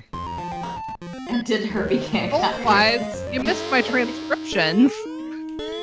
We had a very long lecture at the beginning. No, it was not a lecture. It was like a we looked at some was show and transcriptions tell. of these and talked through them. Yeah, show and tell. The opposite of a So- lecture. While we have a moment, Dan, did you want to talk about your amazing transcription of this theme? Yeah. Are you able to switch over, Ryan? Yeah, because I saved a state, we'll just blow up the house. I'll mute it. Because I can't play this forever, right? Right. Okay, let Maybe me. we need a bot that like does You know what I'll do? emojis when there's transcriptions. Let's load our state once. And I will turn on the water valve once your transcription is on the stream. Does that make sense? Yeah, that makes Okay, sense. so in life. the Edison family theme. This is another George Sanger banger, as we're saying tonight. Yay! I'm gonna have to Um, re-add it. Give me 1 minute for the sake of our audience. Oh yeah, no worries. This is called Better Ed Than Dead. And George, Andrew, do you want to speak to George Sanger's inspiration for this theme? So there are a few different sources for this. One of the ones that he cited is a 1960s television theme song, The Mothers-in-Law, which was produced by Desi Arnaz. And also added to it is quintessential 80s horror, as well as 60s chase music. But by all means, Dana, you put in so much work into this. Dive into it before. Alright, I'm gonna start playing it, Dana, so get ready to scroll. Let me know I when am you're ready to scroll. Here we go. Okay.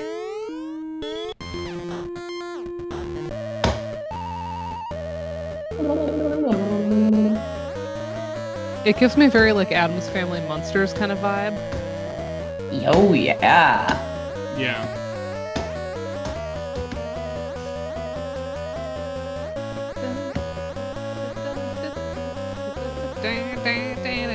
I did grace notes there. That's about as much of a scoop as y'all get on short notice.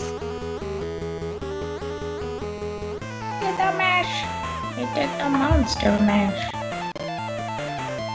Squididdle-doodle-doodle-doodle-doodle.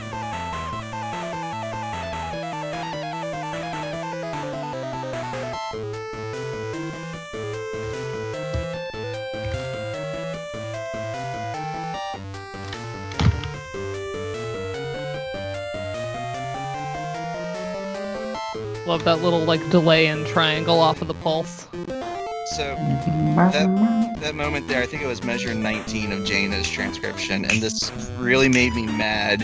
Where it changes keys. Yes, where we modulate from A major to A minor, and now that I'm an educated music person,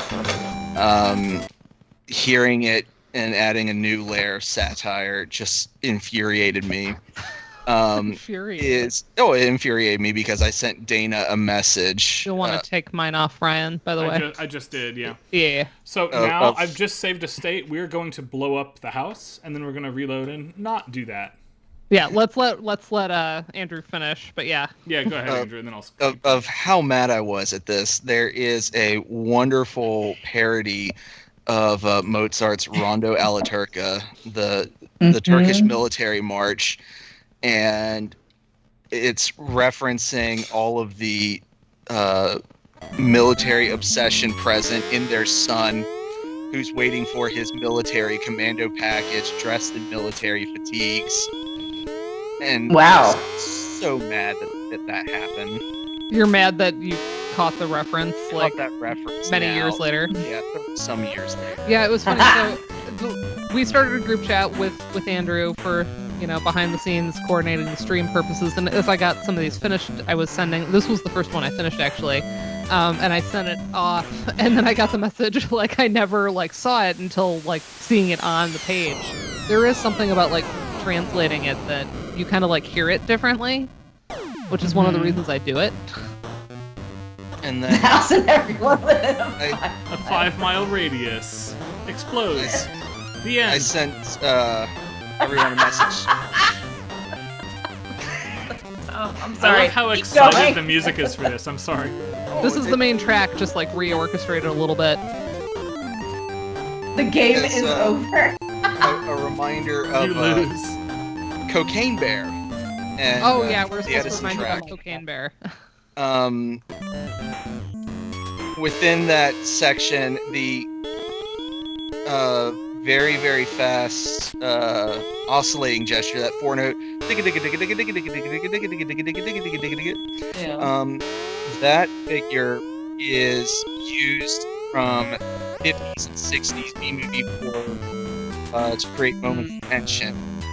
And in Cocaine Bear, in the scene where the two paramedics arrive and they discover the Cocaine Bear has taken down one person and springs through the door and lands on top of one of the paramedics. Sure enough, what is the accompaniment that as the bear is on top of the paramedic is that oscillating gesture. That's so funny. Interesting. As I'm just getting over Dana's transcription, literally 2 hours beforehand, Cocaine Bear does the exact same thing. So the movie itself, the parody of 80s horror, doing an exact quotation of that. Just again, That's fun.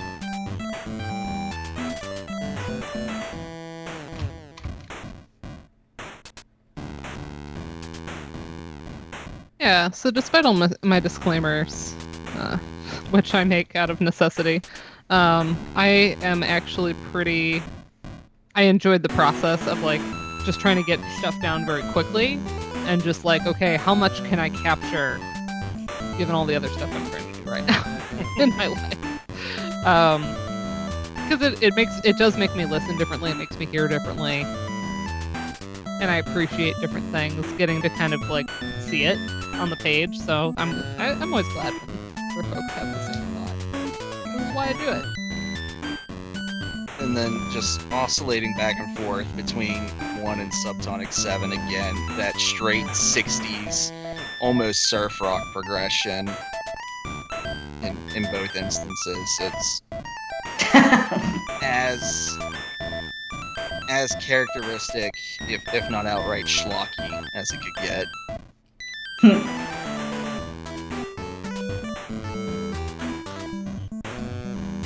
I like that we're talking about bosses. I had to explain to my advisor what a boss was.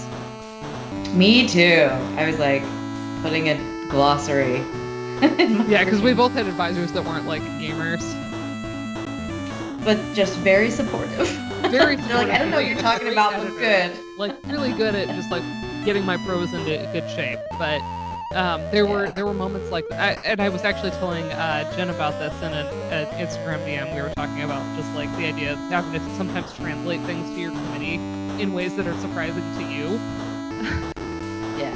Like just learning, like, oh right, somebody who hasn't gamed, like that terminology is not standard to them. Right. So We're waiting now, by the way. We need Yeah. Ed to go to the door. my famous example, so I was talking about Mega Man actually when this happened. I was talking about how the level themes are a lot longer than for the actual boss theme, because you're generally spending less time overall, right? And he goes, wait, boss? So I'm explaining, oh, you get through the level, you're doing platforming challenges, you're fighting like tiny enemies, but then eventually you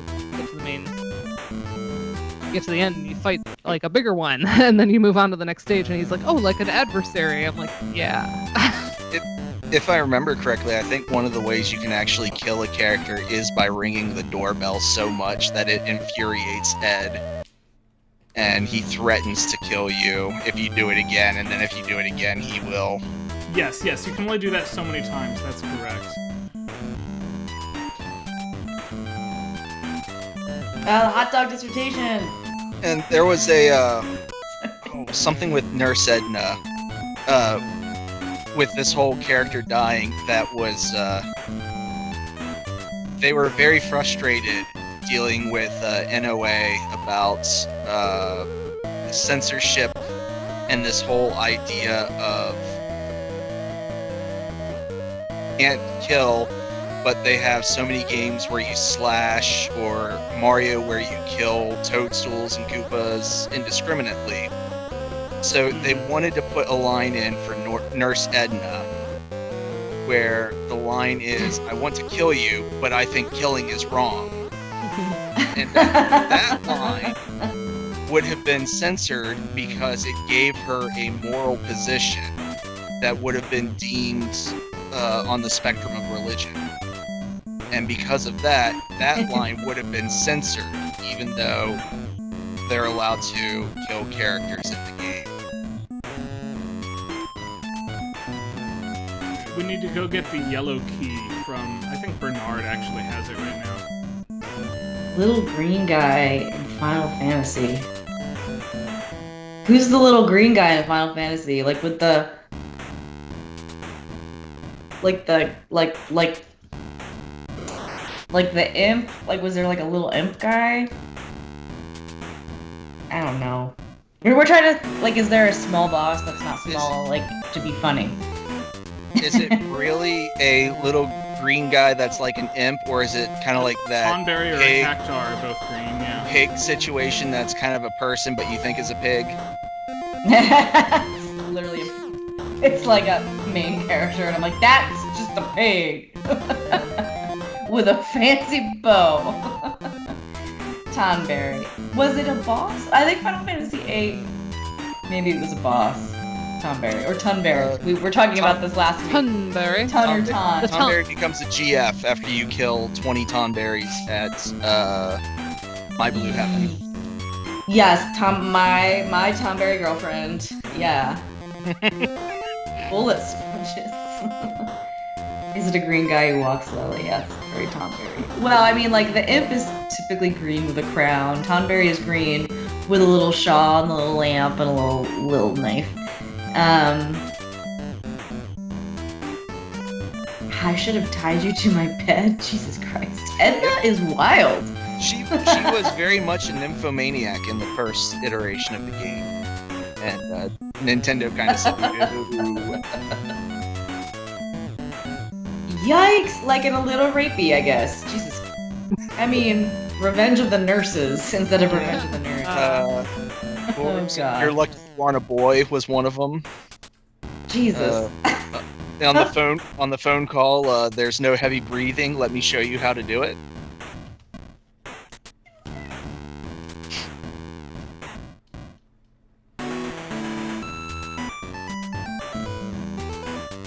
Okay, wait a minute. Where's the roll of film that's in the bushes? Do we get the bushes? No. I think you pull them. Pull the bushes. Do you need Bernard to do it since he? Oh, since he's strong. Is handsome, strong, and strapping. Oh shoot.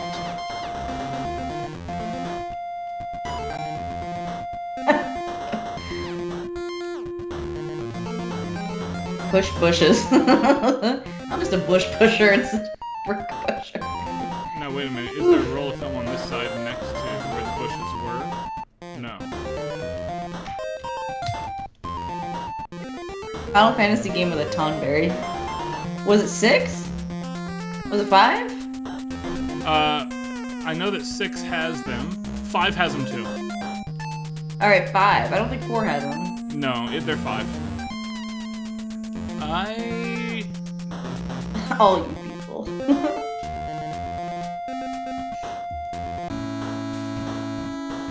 Here, we'll give Ed his package at least. Yeah. You have to give him his package first. Yeah, maybe that's it. Ed should be cool with us now, because we gave him his hamster. And he'll be cool with Dave anyway, once we give the package over.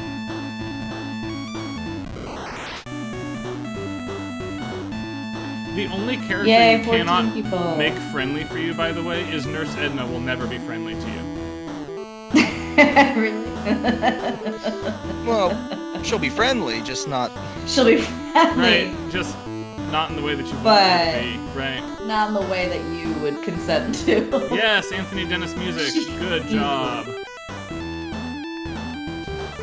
Seriously, it's wildly good.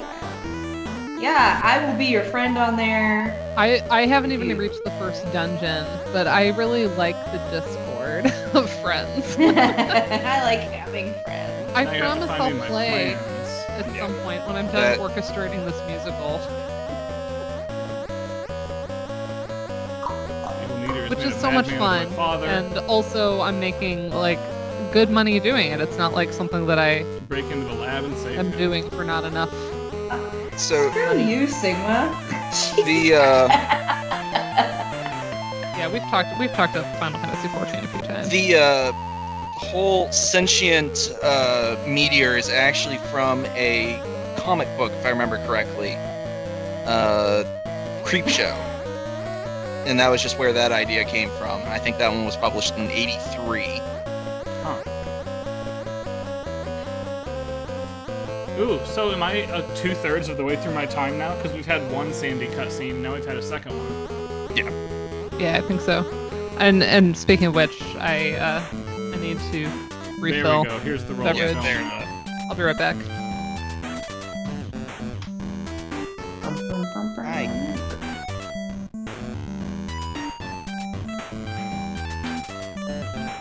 Alright. Now we have to go develop with Michael to film. Oh wait.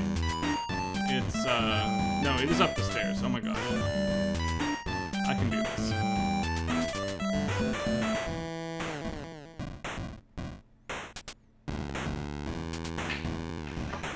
What's the sponge?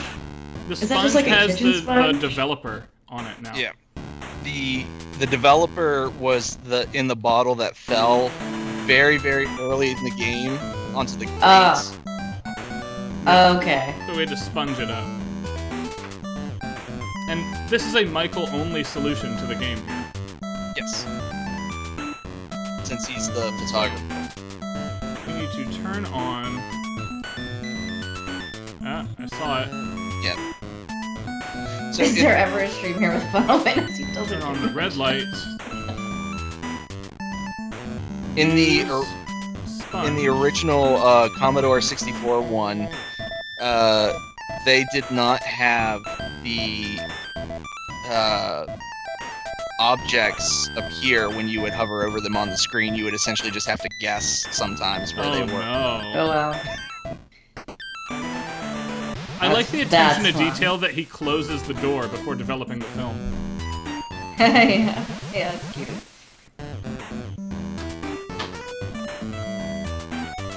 Perfect.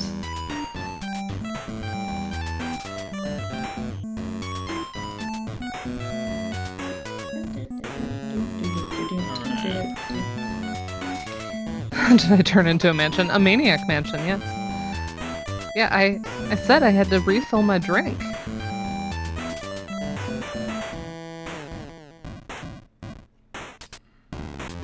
Carter's our buff guy. He needs to go do a task for us now that he's buff. Regular mansion. Non-threatening mansion. Can you like go to the gym with everybody? Like, and does that help everybody do different things, or is it just Bernard? Anybody Also- can use it. I just Also, did it can with we like Bernard. give him a makeover and take off his glasses and suddenly he's the prettiest boy He's at suddenly prom? he's beautiful. He's the prom king. Oh wait, that's the 90s. We're too early for that. We're too early. Too early for Although that. we have a CD player, so we're thinking we're thinking ahead. We have Pretty in Pink, but in that one she just destroys a beautiful 50s prom dress and turns it into the most hideous thing ever, and somehow still gets the guy.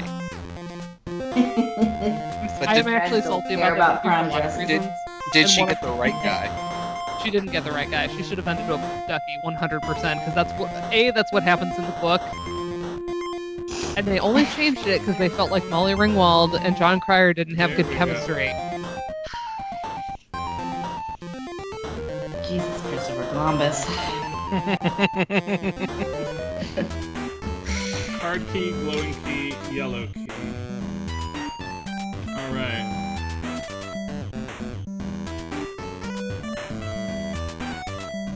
Let's see.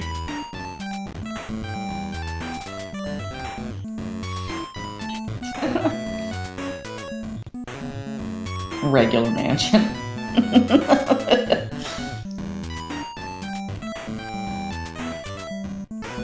Now we go down to the dungeon area. In theory, we could have Edna send us there, but we'll just walk. It's fine. I'm scared of Edna. 1-inch nails. That's mine right now. I'm Just very- like anxiety core. I'm very bothered by the 50% Prince top, but the 50% Michael Jackson bottom. With Oh, Yeah. actually, The shoes and socks, Yeah, the right? shoes. Those Michael Jackson shoes, have been staring at them the whole time. we have to Yeah. go to Ed's room and give him the role of Prince, film. Prince top, Michael Jackson That bottom. was the whole reason to develop the film. Like how they walk up the stairs, they just like. I'm a little worried about time, honestly. Not finishing in 7 minutes in real time, we'll finish in 10 or 15 minutes, but in terms of like Sandy not getting her brain sucked out. I mean, erased. We already blew up the mansion. I thought that was basically what we had to do. Yeah. There's the hamsters. You can, if you microwave the hamster, you die. Oh, on good. It's like, good, serves you right. on Ed's wall there is a complete map of all of the items in the game and all of the pathways that you can take. They originally designed the entire game on acetate and mapped out all of the items and all of the possible things that you can do in the game. And as an Easter egg, they put that map they created in Ed's room to show you all the different paths that you can make in Maniac Mansion. I was wondering what that was. It's cool. Oh, that map is the map of Maniac Mansion? That map is the entire map of Maniac Mansion. Yeah. So smart. I'm gonna win with Dave so that Dave can romantically rescue Sandy here. Aww. I know. Okay, just because the narrative-centric person is on doesn't mean you need to do the correct ending. We Wait, do so have to is rescue Dave supposed to be Sandy. the main guy? Yeah, Yeah, Dave's he's the the main only guy. non-optional character. This is because everyone who developed this game was named Dave, so they're like, we gotta have the main guy be Dave. There's so many Daves. So Three of many them on the sound Daves. team alone. There's probably 3 Daves in the chat that we don't even know about. And Secret Dave Daves. Dave is modeled Dave. after the main programmer and writer Ron Gilbert. Who's like a Ron and not a Dave. What a crazy What a waste. mansion. What a Maniac mansion even. Wow. But yeah, Maniac. Julianne, Dana and Ryan had mentioned you, at least in early versions of the game, as a joke, one of the other programmer, in a couple minutes, programmed using the engine a means to put Weird Ed's hamster in the microwave, and when you turn it on, obviously it happens, and the hamster goes pop. Oh no! At which point you can collect what happens to the hamster and return it to Ed. Oh my god! And Ed is curious as to what it is until he realizes that the fur is very similar to his pet hamster. And upon realizing what has happened, he kills your character instantly. Yep. So this Good. was That's he actually kills you. Okay. this was both a joke, but it also showed the immense power of the Scum engine and what they could do in just a matter of minutes. When they first ported the game from the Commodore 64 to the NES, and they were seeing what they could get away with, and Jalico produced 250,000 copies, that was one of the things that they left in. And after it went to print and they started selling, they received an initial complaint. That initial complaint was about on the back cover having the word lust. Nobody said anything about the hamster. At which point somebody at LucasArts said, yeah, I can't believe all these things are banned by NOA, but you can still you can still put a hamster in a microwave and nobody will say anything. Yeah. At which point NOA saw that interview, and after the first edition of the game was released and they saw that interview, they said, hey, you know that hamster thing? You got to take that out. Sometimes it's better to just not bring it up, right? Considering my personality, I'll let you guess which edition of the game I had. Are you saying that the microwavable hamster had a huge impact on your personality? Well, Not actually. I'll take care of sucker face. You get the meat. Barely know her face. Wow.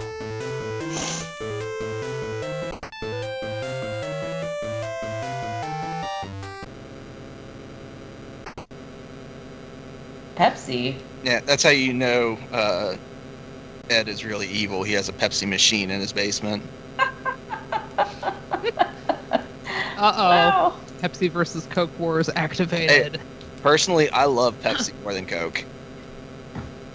Apparently, Yeah, I appreciate that. apparently a lot of people, when they aren't told which is which, Mm-hmm.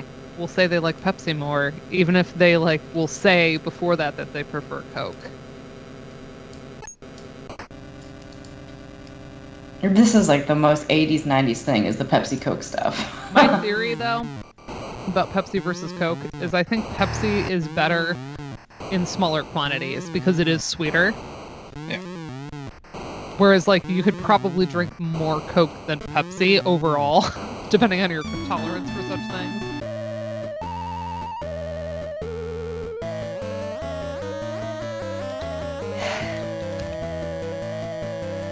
Alright, the machine isn't controlling the dock anymore. The self-destruct sequence has in fact initiated.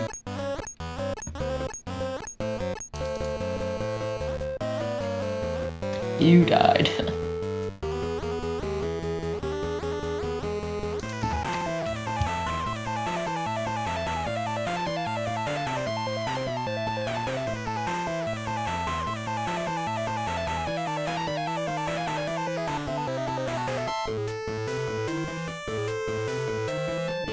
doing it. You died. It is true. Belated International Women's Day. Ah. Sandy cheeks. Justice for Sandy cheeks. 1 minute 45.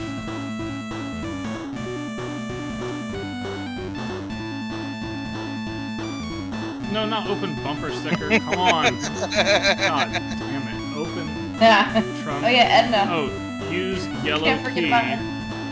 on the trunk.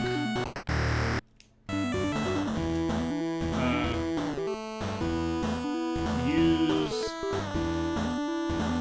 meteor in the trunk. Alright, we're closing the trunk. And then we're going to 15 seconds. Okay. Alright, then use... Where's the yellow key at? Yellow key in... Weird Edsel. Here we go. There are other ways of doing this too, but this is the easiest one. Hell yeah.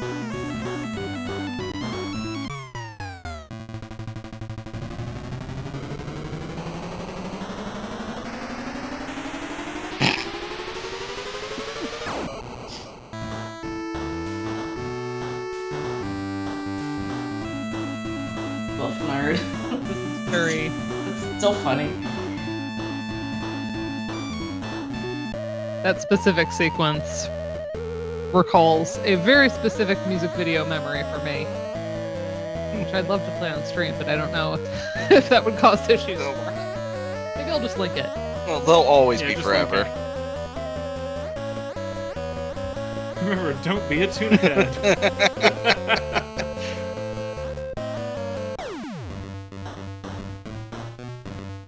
Hooray, we win. My personal favorite way to win remains placating the meteor from destroying everything by giving it a publishing contract. The dream of all intelligent beings. Not only does it get a publishing contract, it then gets arrested. That's right, you can also get it arrested, yes. The meteor police Arrested can by come. the Meteor Police. Meteor police. Oh, don't call the cops on the meteor. The boys are still back, psychedelic free. So yeah, here you get the credits. Yep.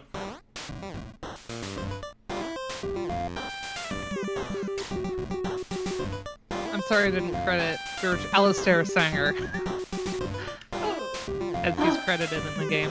You should send him your transcriptions and be like, look what I did for you. I only did a couple of his actually because I wanted to make sure I did a little bit from all three main composers. Oh, yeah. Well, that is Maniac Mansion, everybody. Thanks to Andrew for coming on and chatting about it with us. Thanks to Thank Dana you, for doing a Andrew. ton of transcription work. Thank I only did 5. So you great. guys Yes. so much for making this possible. I mean, it's a lot. I only Ryan, did 5. I only had a thank you. week. It is a lot. Yeah. Thank you for your incredible gameplay, Ryan. That was so much fun to watch and not worry about messing up. I did all the worrying for you. Could we, Julianne, would you post our link to donate to Starlight one more time before we call it a night? And we know we've hit y'all up like 6 months ago, so like share it to other people. That's instead. right. We know that you all need to buy eggs. So, Yeah, yeah, we are. eggs are a luxury good now, so we understand. Again, raising money We're just raising awareness, raising money. This cause is for cool. We Starlight like them. Children's Foundation. They're very cool, and also we always look cool with their stuff. Yeah, I really like all like the stream decorations that we've got. The stream going on right now. decorations is my favorite. Yeah, the So- neon. Also, I'm wearing the shirt. I don't think that like showed up on stream. Oh Hello. yeah. I've got the new one. Oh yeah, I see? forgot to put mine on. I'll put mine on next week. Oh, I disappeared in my. Let me take Ooh, off my I background. want the Hold new on. one. I'm going to ask Okay. Dominic Here's from the old Starlight one. Woo! to send shirts to Julian and Dana, who will do this all month. We'll have Thank our you. Starlight fundraising stuff up. Hooray. But Thank you. that's it for What are this we doing week, next week? gang. We don't know. What are we doing? We will update you all and figure out what we're doing next week. I think Yeah. we should do a 2 or 3 week project and do one game for the rest of March for the Starlight stuff. And then hopefully Karen will be ready to do Pentiment with us. Pentiment. That's the real goal, right? That's our next Woo! planned project. But That's our we've been next waiting big on, plan. Karen, did a lot, had baby, so like we're gonna give her some time, right? That's a good Made a excuse human. to take a beat, right? Yeah. Yep. Yep. So Yeah. we'll be back next week with something fun. But tomorrow on my channel, twitch.tv/musicologist, Julianne's Yeah. coming on. Again. Yeah, again. Woohoo. It's because nobody's Again. responding to my emails, and I think my emails are getting treated as spam, maybe. So hopefully, or people just aren't on spring break yet. Yeah. Because I know Julianne and I are both like next week is ours, so we've been like chomping at the bit for spring break. So maybe it's just like they got the email and went, I can't even right now. So they're going to respond when they have bandwidth. But it made me a little bit like panicked about, I don't have anybody for March. So I've been drawing on people close to me that will say yes on short notice, which is Julianne and Andrew and Stefan. So we're going to spend the month with their chapters in the Uematsu book by Rich Anatone as editor. Well, because Julianne was like, well, I've been on twice already. I was like, yeah, but please. I'll also, You can Julianne's also pull chapter early for that from your volume book is on, if you want, right? Like, it's if you on run out of Theater space. Rhythm. Rhythm. and we just Yeah, I wrote streamed about that last Theater week. So we figured that'd be kind of a fun thing to like stream it Yeah. and then have Julianne on to talk about it. What publications do you have, Sigma Beta? Oh, do you know what publications you need to have, Sigma Beta, is you need to It's- write up your VGM Together talk from 2 years ago, Yeah. Final Yeah, Fantasy just do that. 14, and publish The it. second you two do, I'm having you Yeah, on. like, Yeah, seriously, Yeah, why Ada and not? Jarrell need to write that up into a journal article and get it published because it was the shit. And if you need like a volunteer editor before you ship it off to a journal, like hit me up. Also, speaking of Final Fantasy 14 nonsense, since Sigma is on, Julianne's approaching the second Shadowbringers trial. So, like, ears to the ground for people who have been, like, waiting for her to get to the good stuff. She is, in fact, getting to the good stuff soon. But she doesn't know what it is. Oh, so man. You just have to call it I the mean, good I feel stuff like for something now. big is about to happen, so yeah, makes sense. That's pretty exciting. boy. Yeah. So tomorrow's Julianne with Theater Rhythm, and then, which we aren't doing anything Mario for Mario Day. Go figure. And then St. Patrick's Day, we aren't doing anything Celtic. We're doing Final Fantasy X stuff with Stefan Greenfield Casas. And then the week after is Andrew Powell, and we're going to also be talking about Final Fantasy X, but in a totally different way. Those are actually going to follow really beautifully from each other because the first one like mentions Hymn of the Faith, and then your whole chapter is on Hymn of the Faith. So it's like Nice. synergy. Woohoo! Because it's from the same book, it kind of works together. After that, I have no idea what's going to happen, but I have a couple like fail-safe options if like nobody responds to me. Where even if I don't have literature, and I can always do like my Bach article, like I just don't want to if I don't have to. I kind of want to like, I like to have those as safeties, you know? Yeah. Like, yes, I can do my articles, but I prefer to have people on. So I have a couple fail-safes, but Julianne's tomorrow, so come hang out. It's going to be fun. Come through. Yeah, it's going to be Come awesome. on I by. will be there the whole time. Having spring break week, I can come. So it'll be Yeah, awesome. it's normal time. It's 2 p.m. Eastern. Toda. so- Yep. Yep. All right. Mhm. We'll see everybody here next week after we all hear Julianne tomorrow. Yay! Bye, everybody.